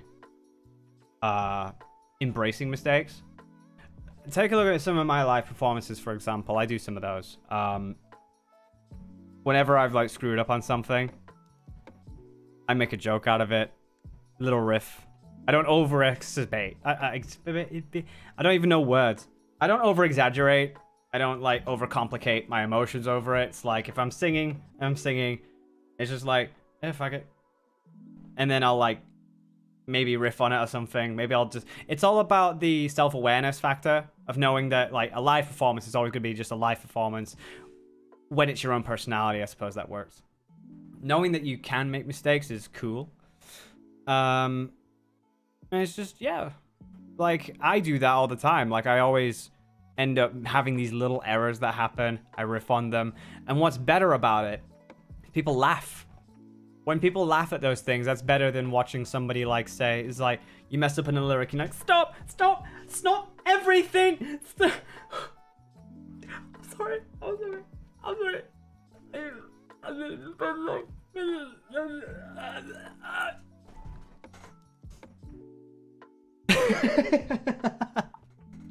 It's better to, you see what I mean though, like that kind of thing. The audience has to look at that and observe and go, I paid $10 for this.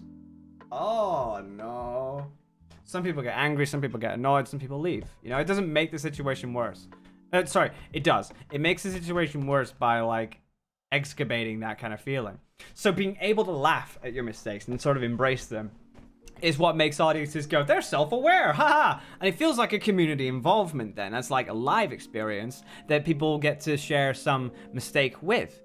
Everything is very different, so I suppose getting over that, it's easier said than done, obviously, but like once you get into a habit of it, it's kind of cool seeing how people react to it. You know, there's stage presence after that. It shows that you're brave enough to conquer that, and it shows that you also don't care if it's, you know, the biggest mess in the world. Like, obviously you try. You do definitely try your best. That doesn't mean like, oh, if I just don't care about this, that means I don't have to care about a single thing in this. Yes, you still do, but in the event that you do, don't worry about it. Don't fret. Like, you just gotta feel, you gotta feel good about doing it sometimes. It's human.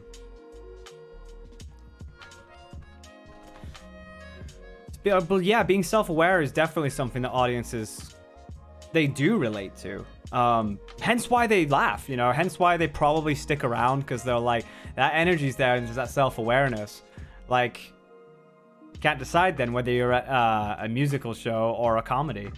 And that works for my favor because, like, I'm both. It helps. But I suppose you couldn't do the same thing if you were in an opera. You know, if you were doing opera and you let out such a high-pitched noise and then you fart. But it's okay, because, like, at that point, you could make a show of it. Like, the music stops. It's just like, everybody's laughing because they like little snickering and stuff, like, and then it's like, okay, from the top.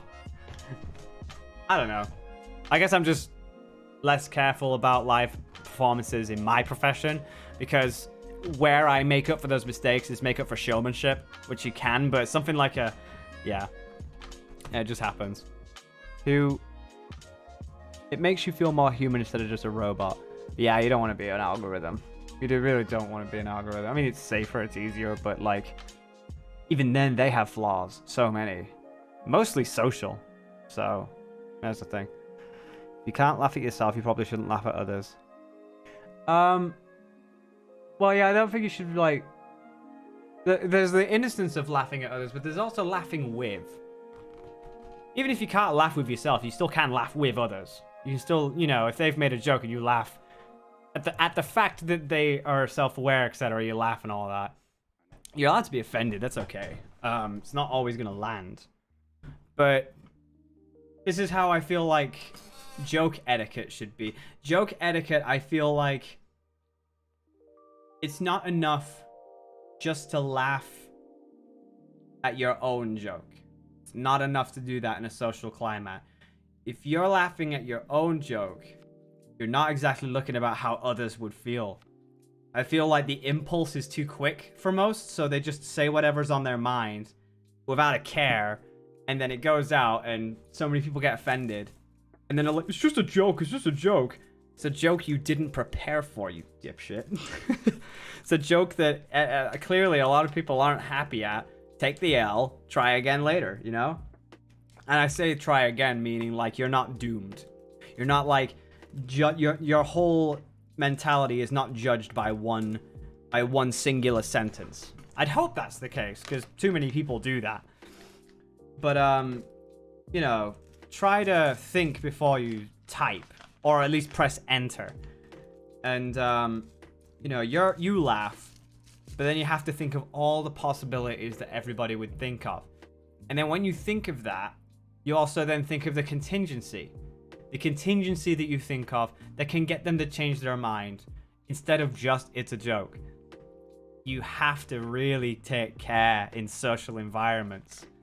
It's a think before you speak kind of thing. And just saying something doesn't always work. I should know. I've been there before. I feel like I'm better. Sometimes you hear me like just pause for a bit and just sort of how do I describe it? I have a little retreat of my own, so I sometimes retreat for a bit and then I speak. In my mind, I'm like, okay, wait, how is this going to come across? Think of a better word, maybe.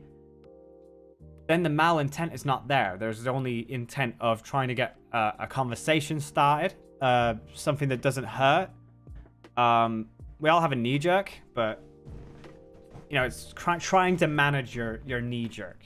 You know, if you have to take the L for a bad joke, don't take it personally. It's just like it's a joke that didn't land. You know, you don't have to get defensive about it. Because all of these things, if you ever wanted to be like a funny guy, if you ever wanted to be like in the funny profession, like a stand-up or something, and you made a joke on stage, everybody gets offended, and you start getting really projective and defensive, and it was like, shut up, I'm not even joking. Never be a comedian.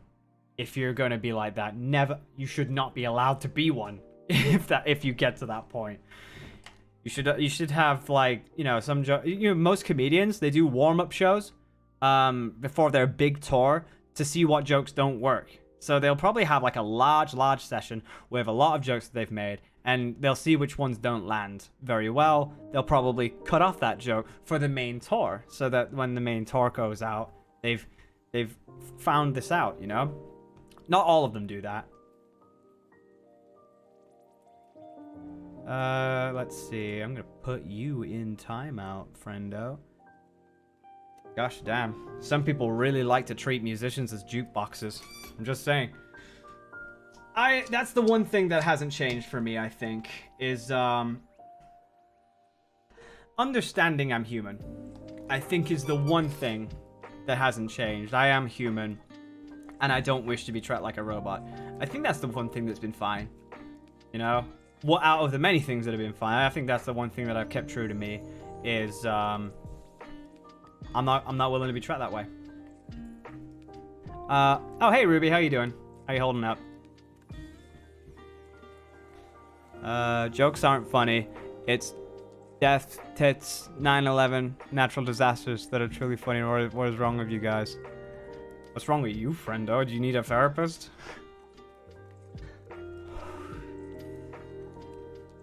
What you're trying to do there is what Norm Macdonald can do so much better.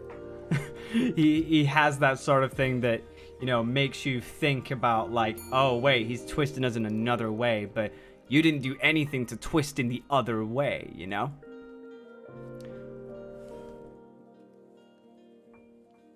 I wish I showed up to more of these streams. Hey, well, I mean, welcome aboard. We started off with about like at a peak of 200, I'd say. 220 was our highest. We're back down to 118, but these streams tend to happen, you know.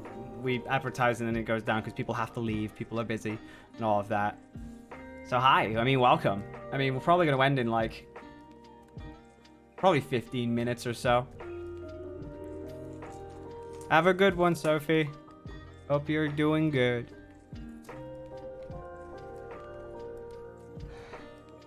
Hey, Will, would you rather do covers of Disturbed songs? I've already done, what is it? Their rendition of Sound of Silence. But I don't think I'd do covers. I'm quite happy with just making my own material. Yeah, I've been busy with school, so I missed a bit of the stream. Fair enough, fair enough. What happened to your old channel? Oh, yeah, so YouTube introduced this thing where inactive channels get deleted. Well, they've been doing it for a while, but the Will Ryan, the old channel, got removed because it's completely inactive now. Basically, that's what happens. It just left. Like, I remember people tweeting me saying, where's the channel? Where's the channel? And I think immediately I came up with, well, it must have been deleted because it's inactive. Like, no surprises there. And besides, I'm okay with it being removed. I kind of like my today's day stuff. I'm going to head out, but I hope you're doing all right. You too. You too. Thanks very much. Did you have fun working on the edit cover? I think I did, yeah. When I got around to actually doing the vocals, like when I was doing it, I was having fun. And then the lyric video, when I recorded my own green screen, I was doing good. I thought it was fun. And it definitely did well. Like, the song overall, not the viewership, but the quality of the song, I love it. So, yeah, I had fun with it for sure.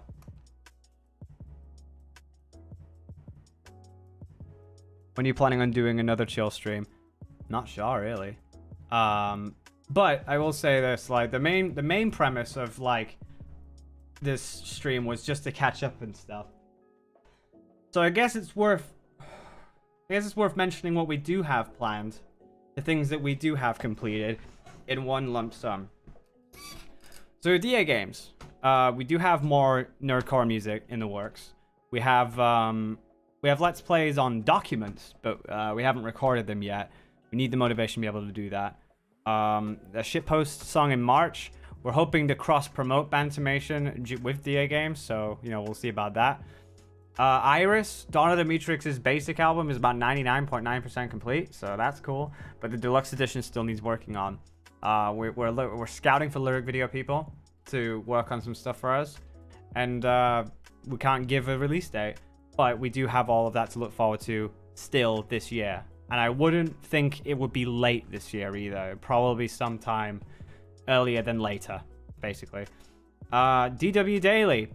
That is not returning for quite a bit because we're still in a pandemic and we're still not sure about everything. But as soon as the pandemic lifts, as soon as we both have the vaccine, we'll have more time to spend together. We'll come back to the drawing board and, you know, we'll probably come back to DW Daily all at once at the same time as well.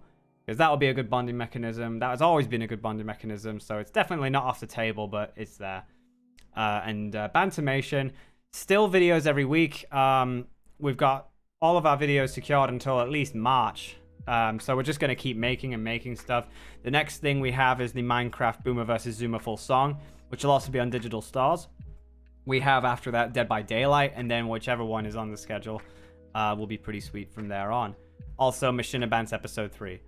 And yeah, that's most of the stuff that's in the works. Pre-existing things, just finishing off a lot of projects. And hopefully getting back into the swing real soon. As for the Will Ryan channel, I mean, I'm here. You know, if I have any more updates, if I just want to chill again, I'll probably come back here and chill again. I'm feeling it, feeling good. So, I mean, it went well. You guys clearly enjoyed it, which is awesome. It's been really good. It's been really fun. If you've ever played D&D, what was your favorite session? I've barely played D&D. I wouldn't be able to pinpoint a favorite proper session, really. Yeah, I missed DW Daily. It was kind of upsetting when it had to end, but really thinking about it, the way we were going, the dynamic just wasn't the same. And we couldn't necessarily do what the Grumps do. Because the Grumps managed to do, you know, big Let's Plays the best, I feel. They're my favorite channel to watch nowadays.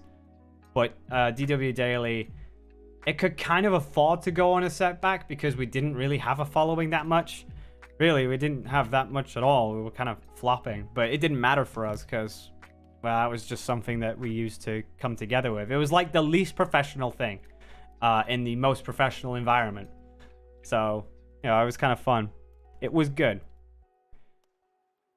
Did you get somebody else to sing some of the vocals in the Bantamation songs? It didn't all sound like you. Well, Dexter Manning and myself are Bantermation's founders.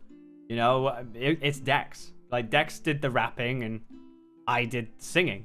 But obviously, we're not taking it super seriously. Like, how I would normally with Iris and DA games is like, it's not shitpost. Like, rarely. It's shitpost. I say that for DA games, but they have a dedicated shitpost month. So that is probably one of the only occasions. It's like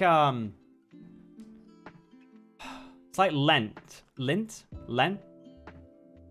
for Christians in like April. It's like the month where you kind of give up stuff. We let go of our serious faces on DA during March. But DW Daily we never really took seriously. It's just, you know, it's all there. And Bantamation is one where, you know, we just joke about as well. Really, I want to laugh more, and you know, music doesn't really make me laugh that much. I was always built for laughter being the best medicine, and that was my profession for so long. So I try to take care of that as much as I can, which is pretty cool. Kind of want to know what's the sad song Will used in the background. Please stay with me. I have nobody left. That's just a royalty-free backup for me. It's just music that I have that I've made, you know, in the background. I don't plan on releasing them for my personal use only, and they will only ever be my own personal use. But I mean, maybe in the future, maybe when I like, if I retire way later down the line, maybe I'll just give everything away. I'm kidding. All right, see you later, Freaky. Thanks for stopping by. What's your favorite song you made? I don't have a favorite. Especially recently, I have a lot of. I think one of my favorite songs off of Dawn of the Matrix is it's not out yet, but it will be in this year, which is cool. That will be sweet. Ba ba ba ba ba ba ba ba ba. How was it working with JT? I remember when I was doing vocals for them. I think it was either Battlefront or PUBG that we played. And I think so far together we've played 3 games in our life. We played PUBG, Star Wars Battlefront, and Overwatch. I think it was ranked Overwatch. I'm never doing ranked again, not until I get better anyway. And honestly, I don't really have time to get better at Overwatch when there's new games now, so.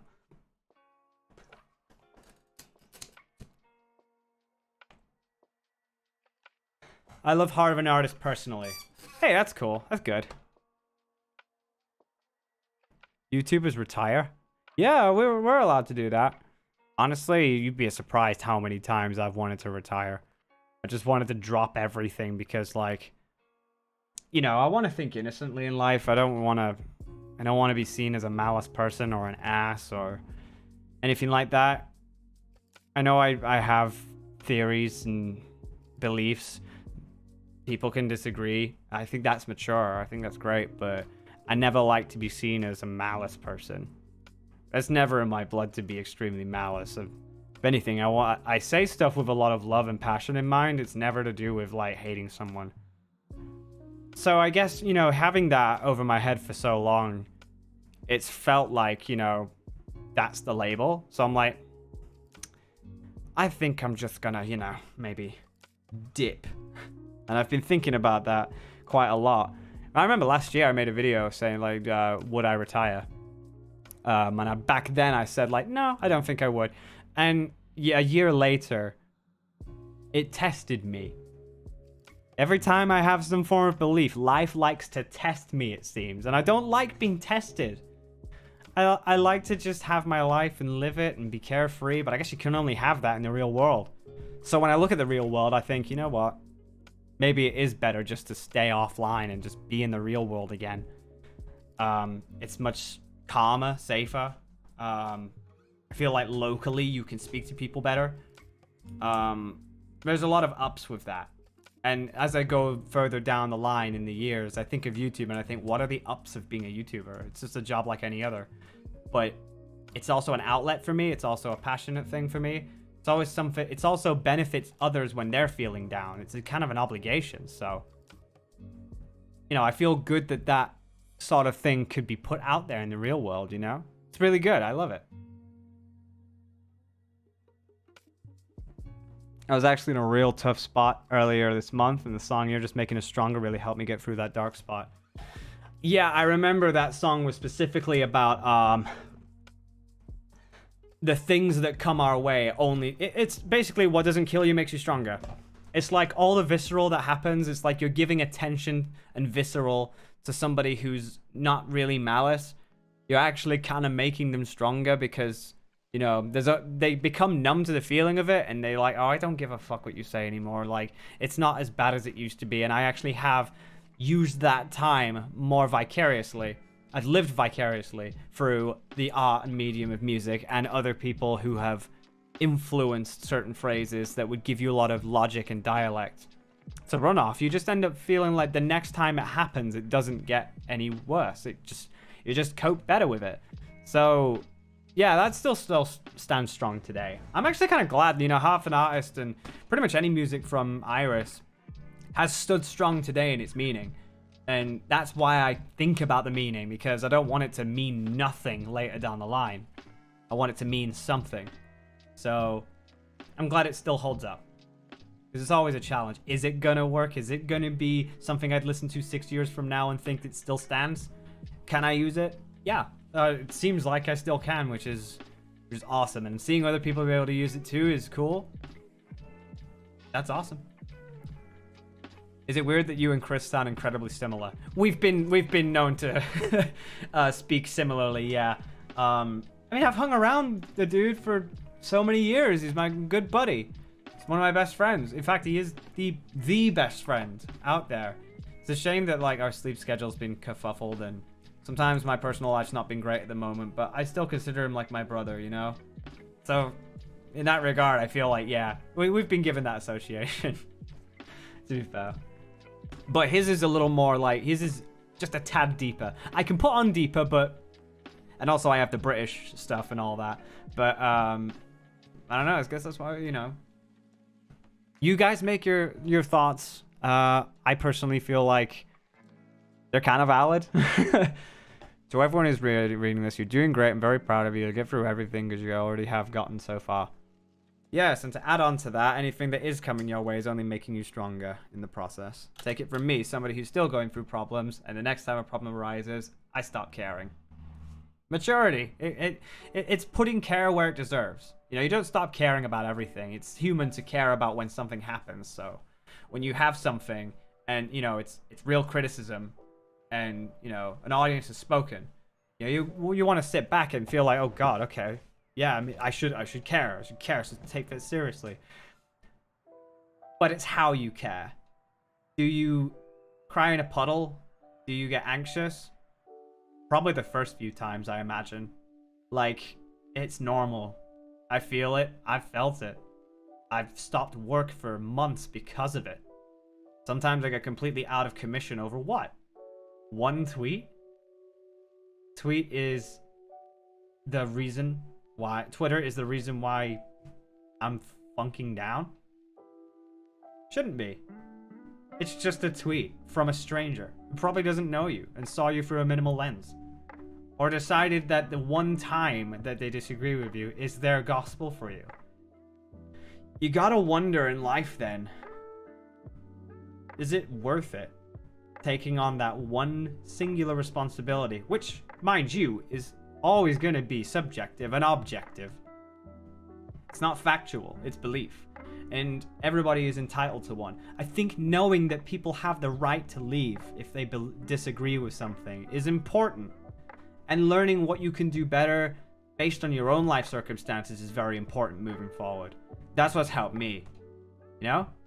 I think it's good.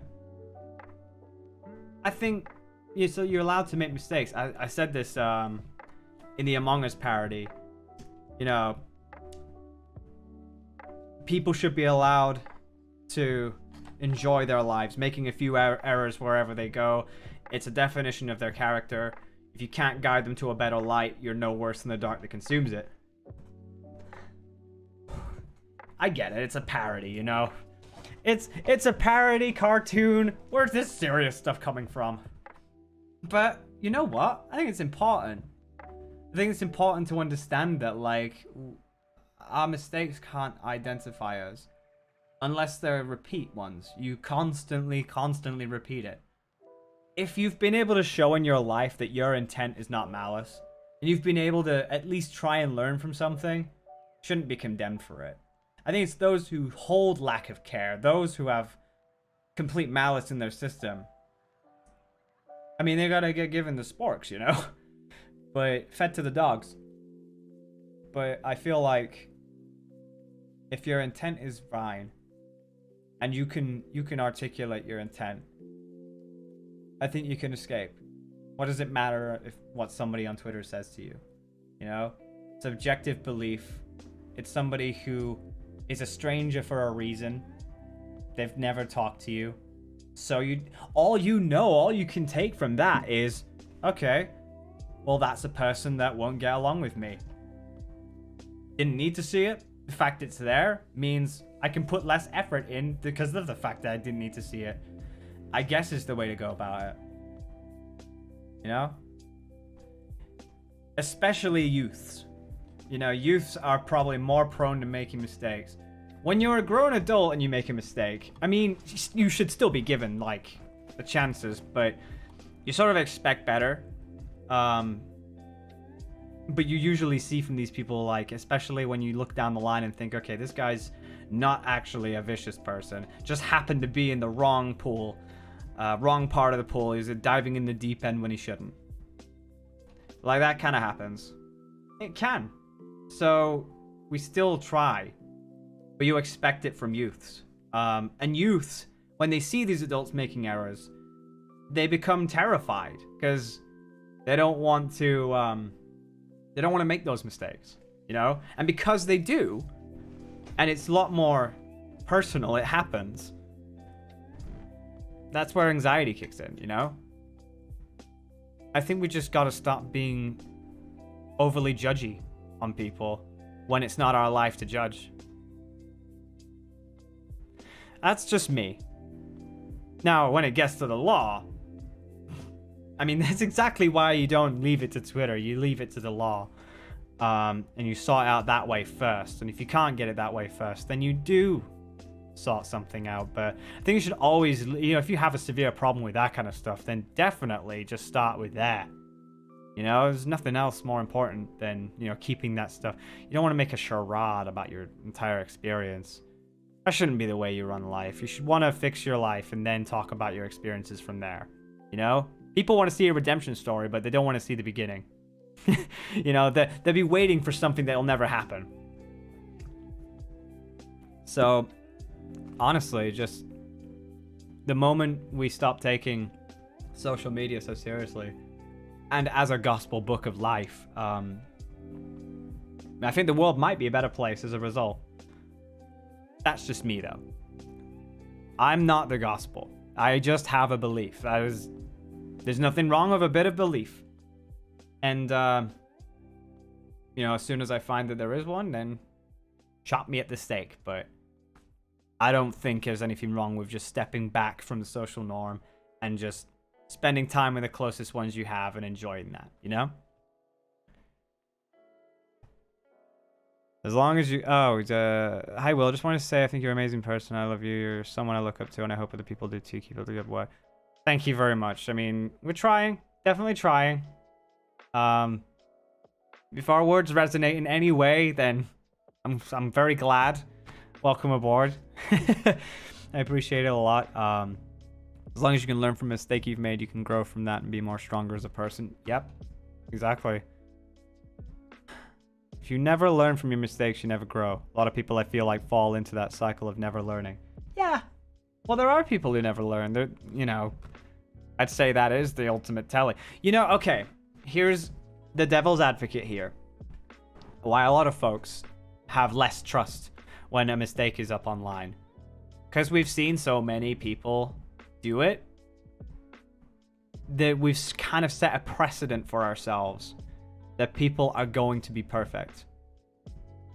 And when that doesn't meet up, slightest bit, they've put their hope up for nothing.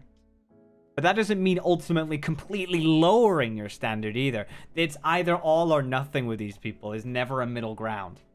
And I feel like the middle ground here is understanding influencers do have a platform, but their mistakes are just as human as another's. I made a song on Donna the Dominatrix, kind of explaining how like influencers would be expected to, you know, speak their mistakes and errors in their life. But God forbid you throw that on the other person, you know, the audience. You throw that on people lower, they would never do that. They wouldn't have the bravery in them to do stuff like that. Cowards, basically. I think it's a hypocrisy, you know? We are influencers, but we're humans. You know, we're influencers to a point where, yes, our voice means a lot because we've worked for our voice to work. But we're also, you know, when we land in this stuff, we're just as human. I think it's also important to understand that, like, power play is disgusting. You know, you don't want to, like, abuse the power that you have. That's what gives influencers these bad stigmas, is abusing your power. You know? Just a bit silly. And we've all guiltily been in there for one point. You know, we've all kind of, like, maybe said something that we didn't think was an abuse of power, but then somebody else will come in and say it, and you'll be like, oh god, yeah. And those about malice will hear that and go, okay, yeah, never mind, I should probably... and stop. That is the ultimate definition of somebody working for what they're doing versus somebody who doesn't care, you know? I think that's really, really important. So, that's just a taste of my moral compass. I feel like it's okay. I don't think anybody died from it. I hope not, Jesus. But, I think we're allowed to be human. We're just primates in suits and ties these days. We've not really... Okay, no, we have evolved. We've developed many more words and more emotions and understandings, and technology's grown, but we still have a ways to go before we all work together. Will it ever be that way? I don't think so, but maybe we will. Who knows?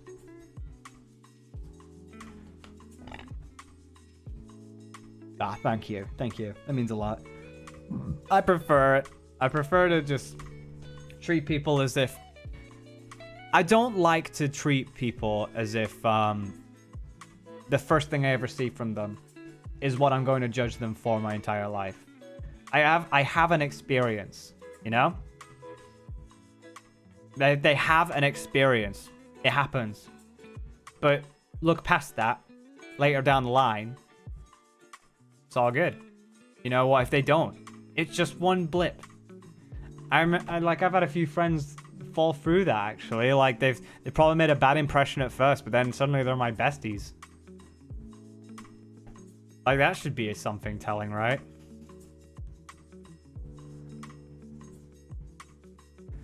My friends hate your music because songs sound too similar, especially at the start, and the lack of high notes and solos in the riffs. I think that's basically a very subjective playing field. It's not gospel fact, it's just a belief, and they're allowed to have their belief. I like to think I'm very unique with my style.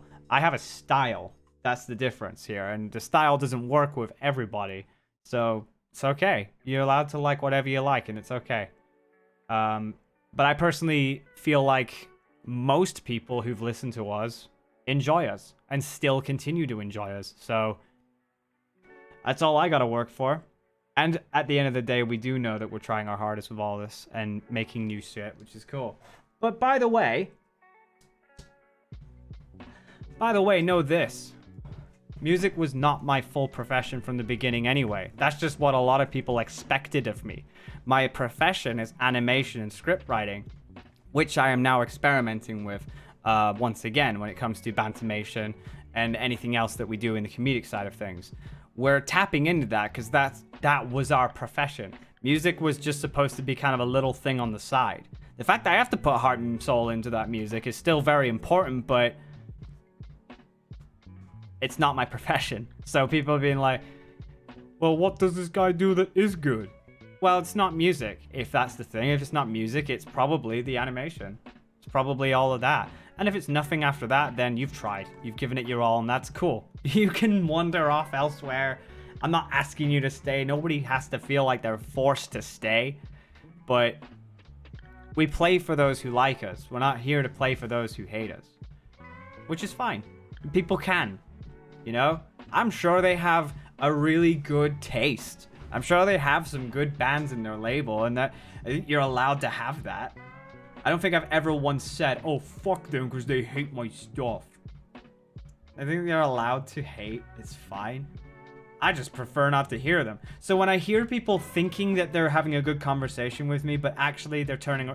Here's the thing. Here's what I don't like to hear. Is people going like, I like your stuff, but all of my friends hate your stuff. It's like, did I need to hear the second piece? I don't need to hear the second piece. I know that people don't like my stuff, but it just feels like some things are just not necessary to say. You know, if you like something, then that's cool. You can express a like for that.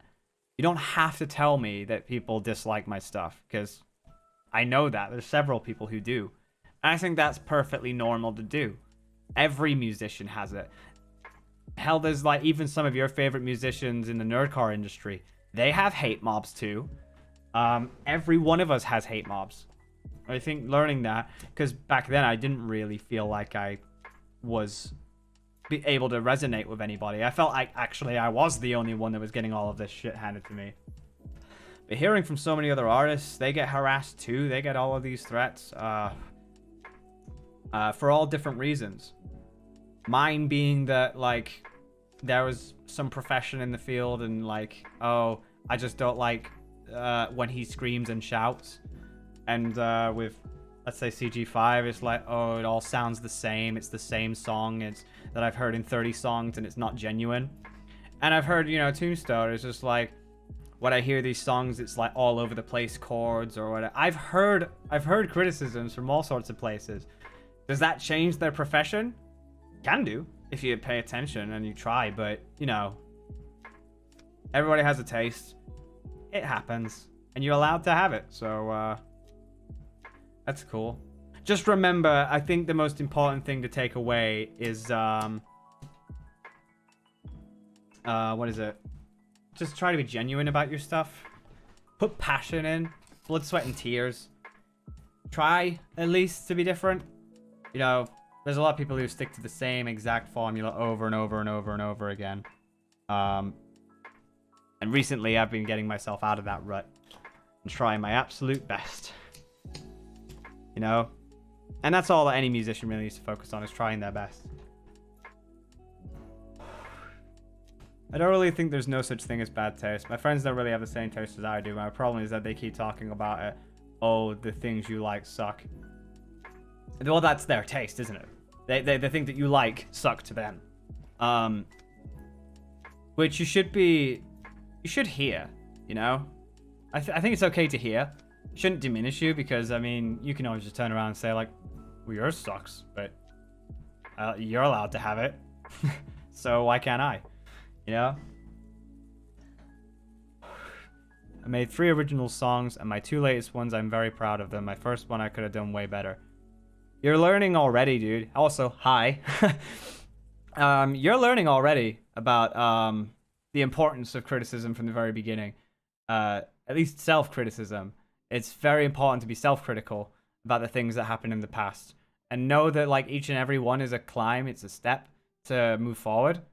And people will see that. You'll end up getting a very balanced audience who know you for you at the end of the tunnel, which is really cool to see. Worked at a library job before I got into a car crash. Oh dear. I'm sorry to hear that. I don't really need to hear that, though. I don't mind if they don't like the things I do, but they don't need to keep... Yeah, well, yeah, of course. They don't need to keep reminding you. I mean... That's like me and my friends. I constantly hear about Lupin the Third. Now, don't get me wrong. Don't get me wrong here. I like Lupin. I do. But that's like me turning around to them every single day and going, can you just stop? Can you just stop? They don't need to hear that. They like what they like. So why would you take pity and anger on somebody who likes something like that? As harmless as that. Lupin the Third is not harmless. Sorry, it's not harmful. Oh my god. Lupin the Third being harmful? Jesus. Lupin the Third is harmless. So by that logic, it's like, that's enjoyable. That's sweet.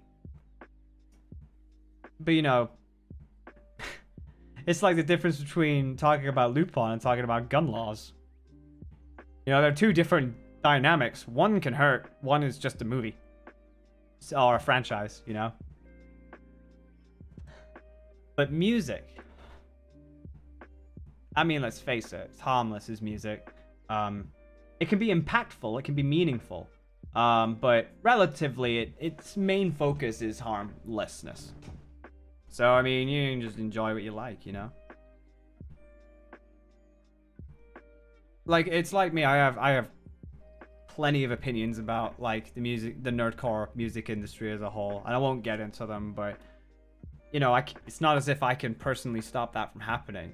That's selfishness. It's selfishness at one point, and it's the unrealization that everybody has a different mindset to go through. And it's like censoring that mindset when I wouldn't even like my own being self-centered and censored. I'd prefer to have mine out there, just like they would. There'd be no point, you know? It's waste of time. Might as well just enjoy what you're doing, you know? I think it's very important that point gets completely overlooked. That's why I don't like competition. I feel like we're all on the same playing battlefield, you know? We're all important to some degree, so let's use that importance and take our own life in that way, you know?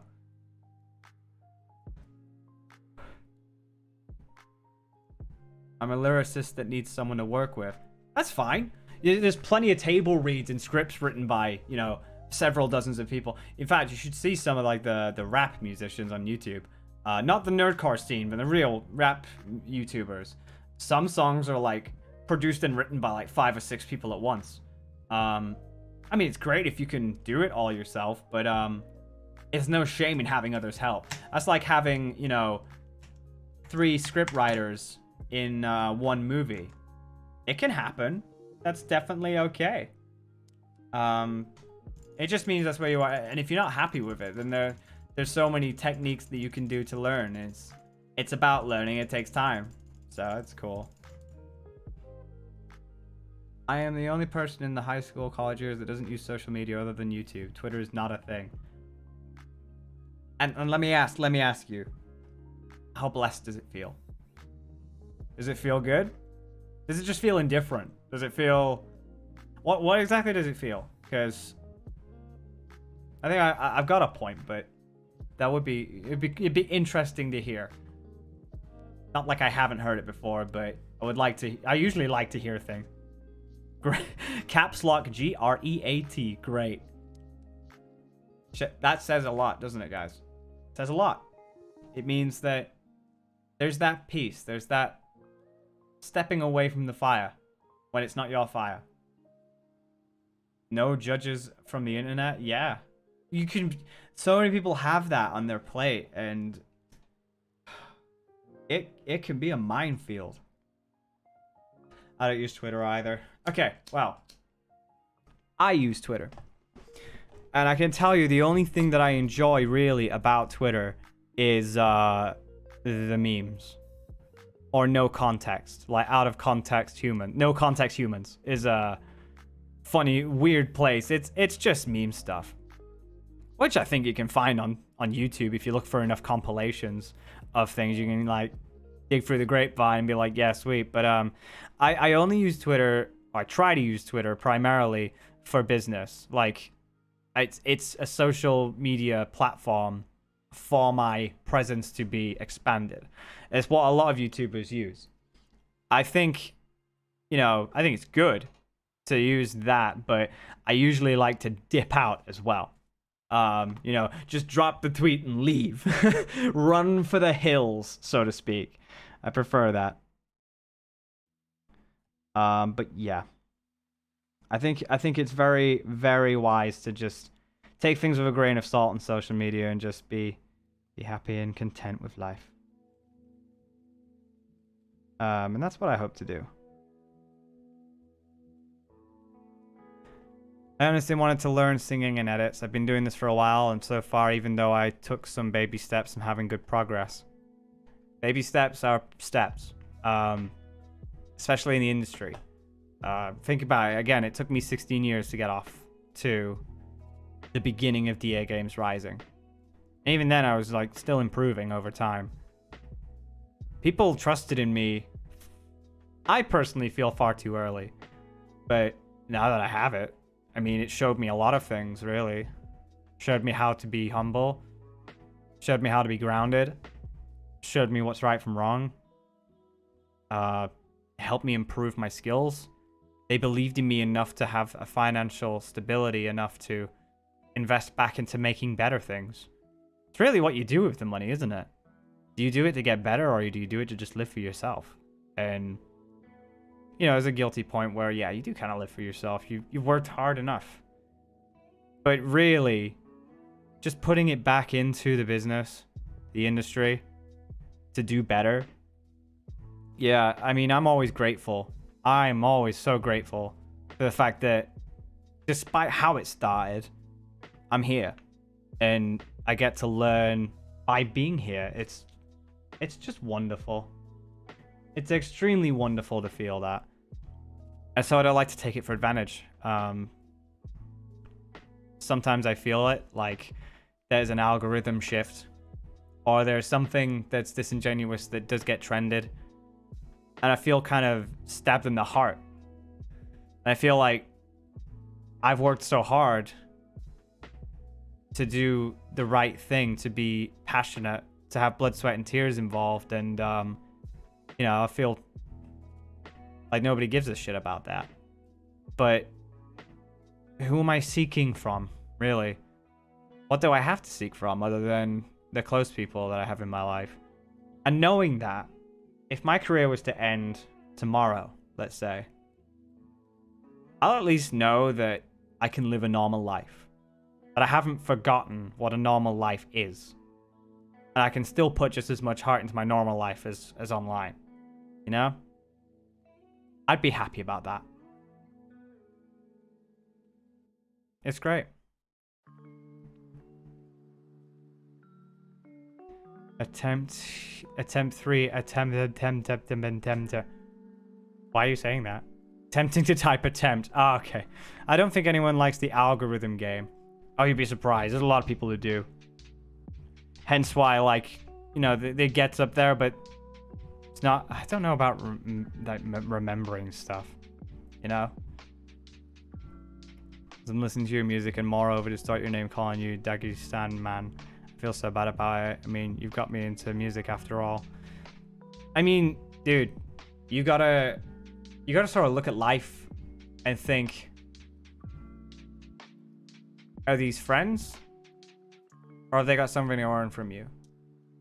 Are these, I mean, Dex, for instance. Let's talk about my friend Dex, my good buddy Dex. We don't always agree. And he'll mock me for Bendy. He'll always just talk about the fact that Bendy got me big, and I talk about, like, I joke about it myself. I'm just like, I want to do this big project, but you don't have enough money. I'll just make 10 Bendy songs. It'll be fine. And that's where Dex jokes about it with me. It's banter. For me, it's banter. But contextually, I know this, so I can handle that. And I banter about him. How's your shitty game doing, Dex? And we laugh, and that's great. It's a bonding mechanism. But if you're not bonding from that kind of thing, if you're not bonding with this particular person, you've got to start asking yourself, how much are you willing to take from it? How much are you willing to take? Are you willing to compromise? Are you willing to maybe, like, jab at them for something, for that bonding mechanism to work? Or is it just going to turn into a fight and you don't want it, and you just gotta out, you know? Friends come and go. You try and keep the best ones, but you just gotta sometimes remember there are people out there who really won't connect, and that's okay too. It doesn't make them horrible people. It just means they have a specific taste that isn't on your wavelength. And that's okay. I just heard that the songs for Donna Dimitrix are done. I'm very excited. Thank you. I can't wait to release them. It's gonna be a while because I got lyric videos to do and all that, but also Bantamation. But yeah, things are up on the rise, so that's cool. Don't make me start jabbing you myself. You know how my jabbing works. I do. It's a shame I'm not on the right OBS window, otherwise I would have given you the face.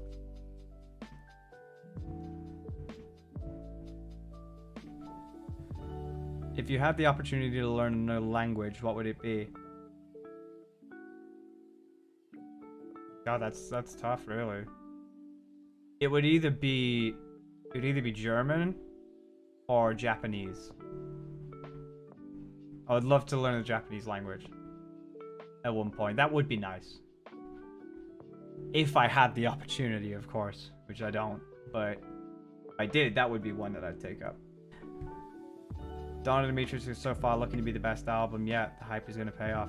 I'm glad the singles are coming out great. No, there isn't a single that's dropping. The poll won, but by a very small margin. You gotta think it's a hypothetical. So, no more singles.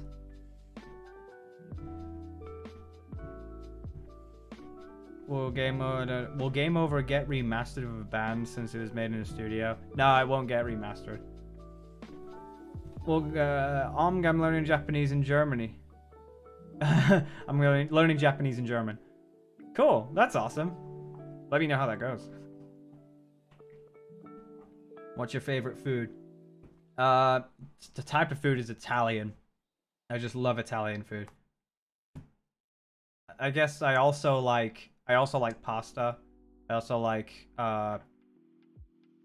New York foods. I like pizzas, hot dogs. Very unhealthy, I guess. Since I only really eat pizzas. I had a spaghetti bolognese yesterday. That was nice. I came here because of Nerdcore, and I'm just curious, what compelled you to make an ONAF song? That was like 2015, man. Different time. I'm focusing on the brand new stuff today, but ONAF, I don't know. I knew Jonachrome from back in the Newgrounds days. Me and him were like, we weren't like big buds, but we knew each other and we could talk with each other. And I remember doing a birthday collaboration animation with a bunch of others. Ford, his name was John Bro back then, but then he changed his name to Jonachrome, and he made one out at Flumpties. And I thought it'd be nice to get in touch with the Newgrounds people again. So it's like I did it as a one-off. I knew I wasn't great at music. I knew I kind of sucked at it. So I was like, I don't know, maybe I'll get better. I don't know, we'll see. And I mean, it did it, I guess. I don't know. It happened, and it reconnected me with Jonachrome for a brief period of time, and that was nice. It was a nice feeling, but otherwise, I don't like to really look back at those days anymore. I like to focus on the new. So, Will, once COVID lets up, will you do another Cooking with Will? Probably not. Probably not.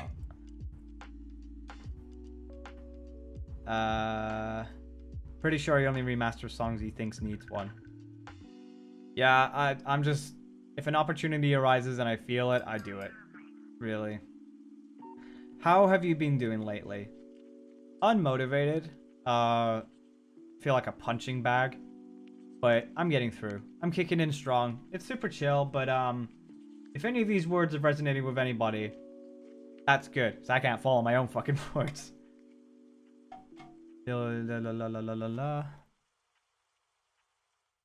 Are you still with Impulse Game? No, I was never with Impulse Game. I was, I made some stuff for them, and I was never with them. They're nice people. They're lovely people. Don't get me wrong. And I've heard there's a new project they're working on, which is cool. I think they've gotten in touch with me. I've had so many DMs from so many people recently that it's been hard to keep up. So I'll have to look through and see if that's the case. But I think I remember seeing one that I'll have to look back at. I can't imagine Will as a punching bag. Oh, be in my shoes. Look at the past 6 years. I have not been doing fun. Trust. Everybody has their experiences, and I had mine. Jonathan Ribalo with a $19.99. Hey Will, before I go back to work, here's something for what done for us, especially me. I got through some tough times in your songs and videos made my day. So here's something to go excited for Iris. I appreciate it, dude. Thank you. That means a lot. Again, I can't wait to release the album. I really can't. Adam Damon with the $3. Hi there, Will. I hope you're having a great year so far. May God bless you and the rest of the DA crew. We take the blessings. Appreciate that. Thank you. Atlas donated $5. Hey, Will, I have a class meeting soon, but I just wanted to say that music's changed my life, and I'll support you forever. Had some good cash. Thanks, dude. Thanks, dude. That means a lot. That really does. Y'all are so nice. You all are.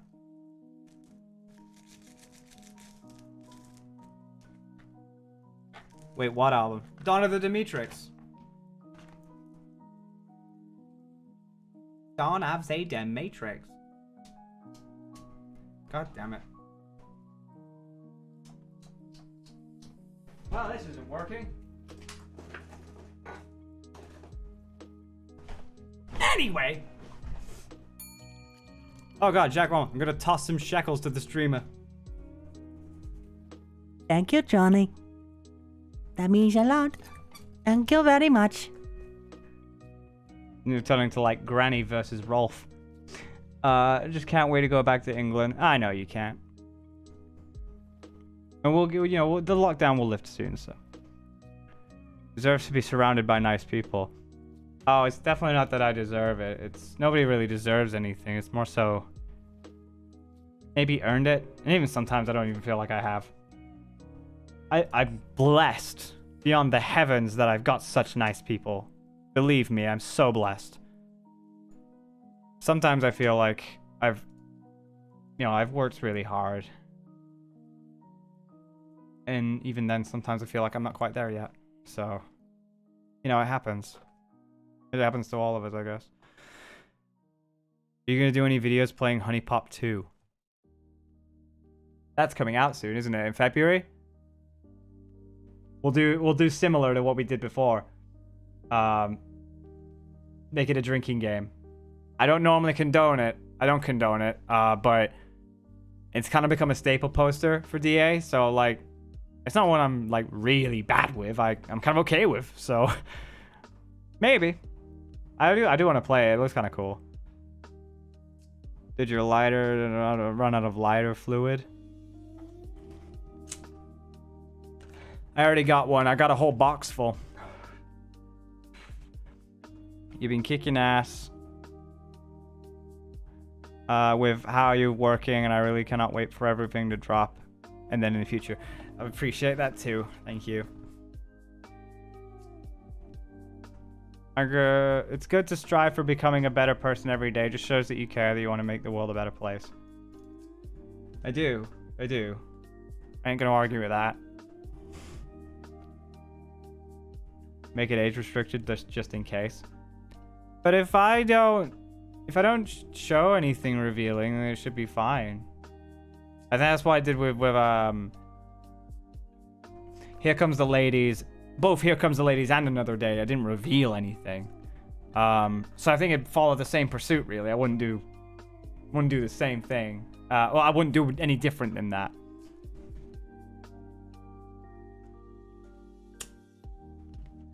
What is the most random video that you have watched in your life? Mostly Oblivion NPC videos of real life people. Those are my favorite videos to watch sometimes. That and John Teffer and Gordon Ramsay videos. Those are funny. But they're not random. Them ones in particular have context to them. They're shows.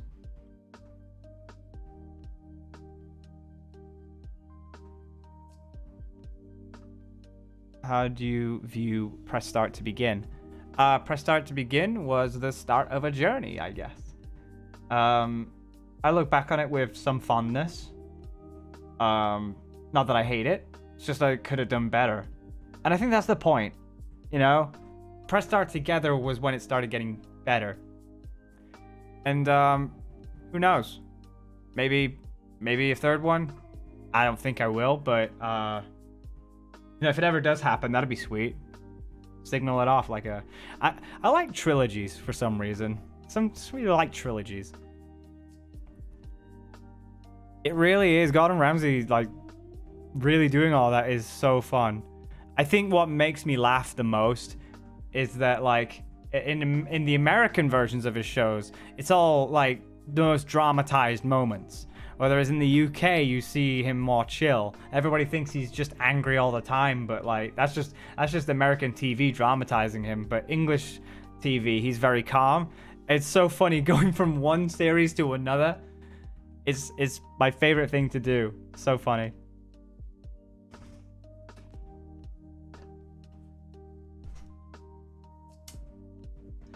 How long have we gone for? Oh, 3 hours. Mental. I might leave soon. Cause I gotta work and all that. But who knows? Maybe like one stream I'll come back and do like a Oh, hang on. What the hell happened? My stream ingest is working. Everybody's still here, but the graph just suddenly showed me that like there's 0 concurrent viewers and nothing. That is weird. Oh, now it's back. What a glitch.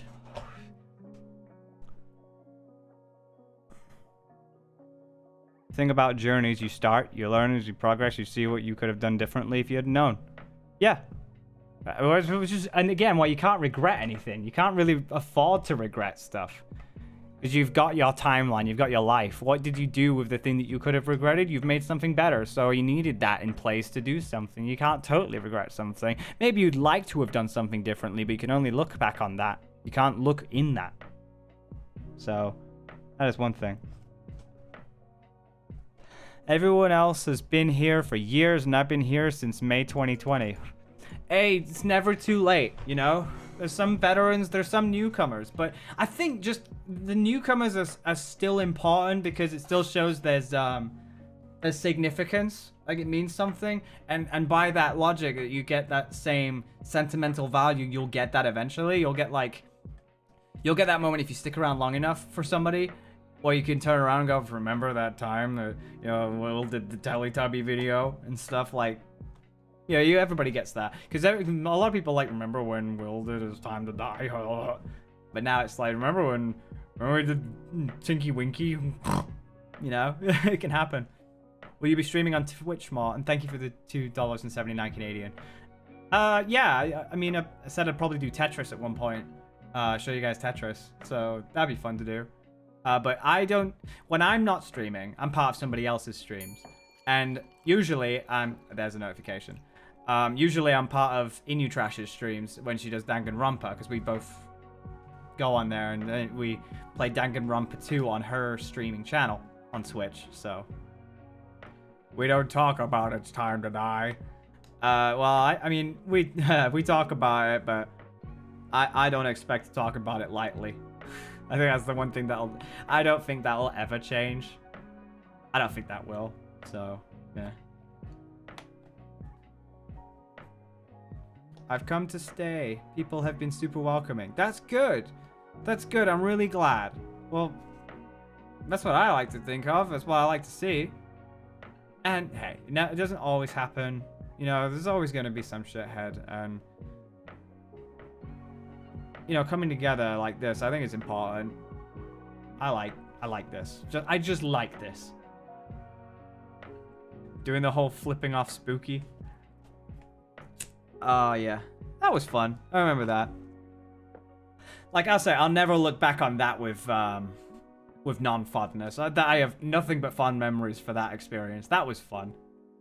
I have to go again. I have to learning. Well, I've got good luck with learning. Have you? Yeah, I've finished Dawn of the Demetrix. That will be out sometime this year. But I still need to finish the deluxe edition, so I can't pinpoint anything. When you did Atomic Renegade, how'd you accomplish the very low scream in the bridge after one mutant at a time? I'm very curious, as I can't get it right. I've been experienced in low screams and high screams for a number of years, and while I don't think I'm perfect immediately... Oh no, I'm not doing it, don't worry. But you sort of open your throat when you do low screams. You tighten it just a little when you're going higher, but it all comes from here. You don't want to rely too much on your chest because you're tightening air. It's where your air gets tightened, and when you come out, you're also tightening it. So then, and also take care of yourself. Don't do this. Drink some water, but you know, and honey teas, they're always good as well. I think that's important, but you know, I to be able to fluctuate between that is great, because like you learn vocal technique. It comes from the diaphragm, and what I mean by the diaphragm, because that's very vague, it's like breathing from your belly, like your gut. So picture you're out of breath. When you're out of breath, you don't do it from the chest. Or when you, or let's say you've been given some bad news. You've been given some bad news. You don't go, you think, just think of that noise. God, when is this day gonna end? Kind of gut feeling, which is down here. You use that, and you open up your throat. And when you can fluctuate with that is when you can go, like just being able to do that. I mean, that's not a scream, but like being able to. It's the same thing, but tightening and graveling, while also taking care of your throat. You shouldn't ever do it for so long. It will damage your throat, but if you take care of it in the process, it's important. And for me, it doesn't hurt anymore. When I scream and I do all of that stuff, it doesn't hurt anymore. It hasn't hurt for years now, so it's all good. Would you ever think about revisiting your old songs that you dislike? Not ones that I dislike. I probably wouldn't revisit those. I'd probably only visit ones that I liked, and I feel would have had more justice given the mix. Probably my criteria. Reason I ask, because I started with low screams and built up to my highs, but suddenly I'm better at the highs and the length of them than even the quality of the lows. Well, here's the thing. If you can never meet lows, try working on music that meets the highs, and maybe work on singing as well. But personally for me, I've got a very varied voice. I've got a very big range. That only came from a lot of years of trying, because I was very whiny when I was a little kid, so when I tried doing screams, just it wasn't bellowing, it wasn't low. So I guess my habits and the way that I've run life, I guess I unlocked the ability to do that. And as you get older, naturally your voice gets deeper. So then you can hit that. But it's more common that youths will be better at high screams. Adults can get and tap into the low scream. Youths can, but you'd have to have pretty much a low voice to begin with. And if you haven't, try and train in just lows for a long time.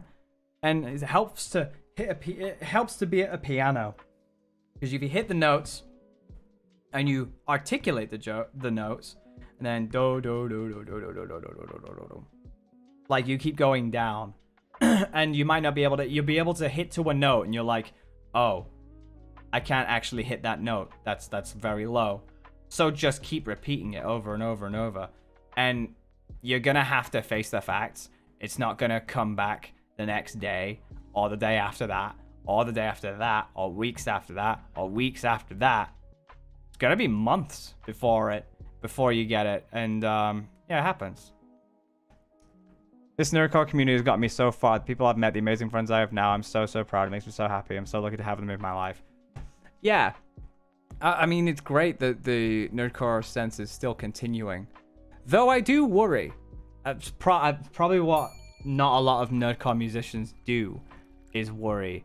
I worry a lot because it's more about what the new generation of nerdcore is learning to continue the legacy. I hate to think that they're looking at disingenuous music and thinking that's the way to go, because that's setting a precedent where the nerdcore industry will start relying on views. Also, their take on criticism. I've seen a lot of people who take a bit of criticism and they see it as a hate comment. There's no way I'd ever like to see that happen either. I'd like to think that if there's something that needs to be said, you have a bit of maturity to understand that, like, it comes from a place, and that place might actually give me a little bit of backup. You don't have to speak to them as a friend. You don't have to befriend them. That's, fuck them if you don't like them. But, like, it's something to keep in the back of your head if you want to keep trying and working harder. I don't want to see, as the generations go further and further down, that it all becomes a money monopoly system, and that criticism is unjust, and that the only opinion that matters is yours.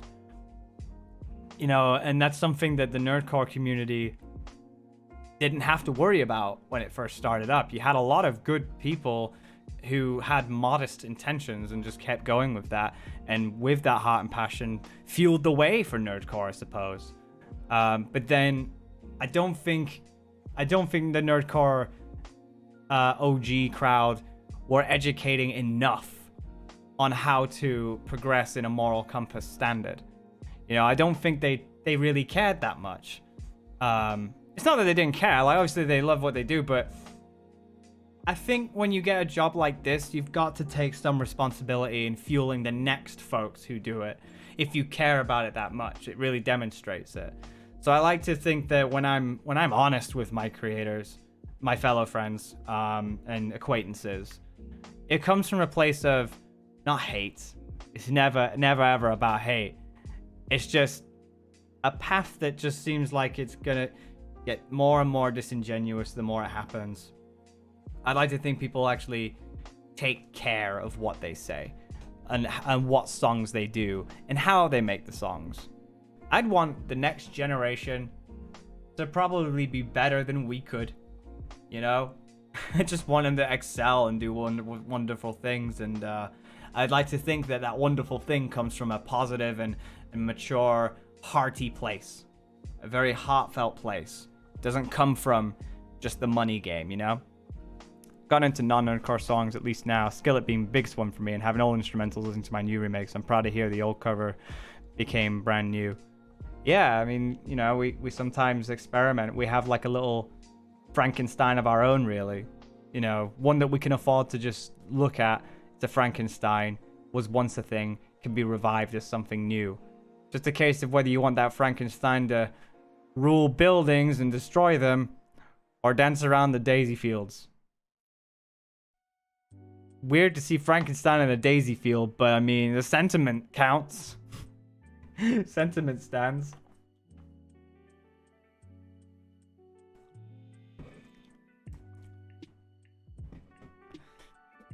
How much longer is the stream? I was actually thinking of ending soon. Should probably. Yeah, again, yeah. I say I'm going to end something, but then something sparks and then I like to speak. You know, that's the price of chilling. I just realized throughout this entire stream, I was not centered. And even then, I'm not like pixel perfection centered either. Oh well, probably didn't notice. It's okay. Because it's like the black colors here on the camera. Well, now you can see the bar, but because they look exactly the same as like the backdrop, you don't notice it. Maybe in here it's probably there, but yeah, whatever. All right, anyway, guys, I'm gonna probably skedaddle. I've got things to do. I want to get to work on especially Bantamation material. I'm falling a bit behind, so I need to get back on that. But yeah, thank you guys for coming by. It's been chill. It's been fun. Regardless of anything, I hope you guys have a wonderful day. I hope you guys are doing awesome things. Oh shit, yeah. Sorry, yeah. Humanarium for the $10. I don't think Bendy has made you big. Well, I think Bendy has provided you with the opportunity to present your talent to a large content-hungry audience. Was the content not good, you wouldn't become big, but the content was phenomenal. That's what I think every day. The game will present itself, however. The song is what's important, you know? The song is very, very, very, very, very important. To, you know, does it sound good? Will you remember it for a long time? Will you keep it close? Is it something that had a lot of heart and passion put into it? You see that, and it shows. The audience will show that. And, well, I hope so. Generally, these days, I feel like they'll listen to any old crap, and maybe my old crap is any old crap. But to the point where, you know, if you do try your best, then it shows. And I think, like, this is why I say try and make music that isn't directly concrete to the game. You want to try and, like, do stuff. I mean, Bendy is kind of there, to be fair. It's very on the nose. And I think it's okay to kind of be on the nose, but it's kind of what you do with it. You know, are you just explaining the mechanics? How much of the percentage of the song are you speaking, talking about the mechanics, and how much are you willing to talk about other things that relate? You know? It's really about finding a good balance. But otherwise, yeah, I feel like that's the way I've always felt. Anyway, thanks for that. I'm gonna get going. Cassidy with $6.99. I Am Me is probably your best Bendy song in my opinion. Thank you. It means a lot. I really appreciate that so much. But yes, gonna get going. Hope you guys have a wonderful rest of your day. And if I don't see you again for a long time, it'll probably be on Iris, Bantamation, DA Games. All of this stuff going in there. So you've been wonderful. Thank you very much for stopping by, and hopefully I shall see you all very soon. I should probably turn off the music now. But yeah, see you guys later. Bye-bye!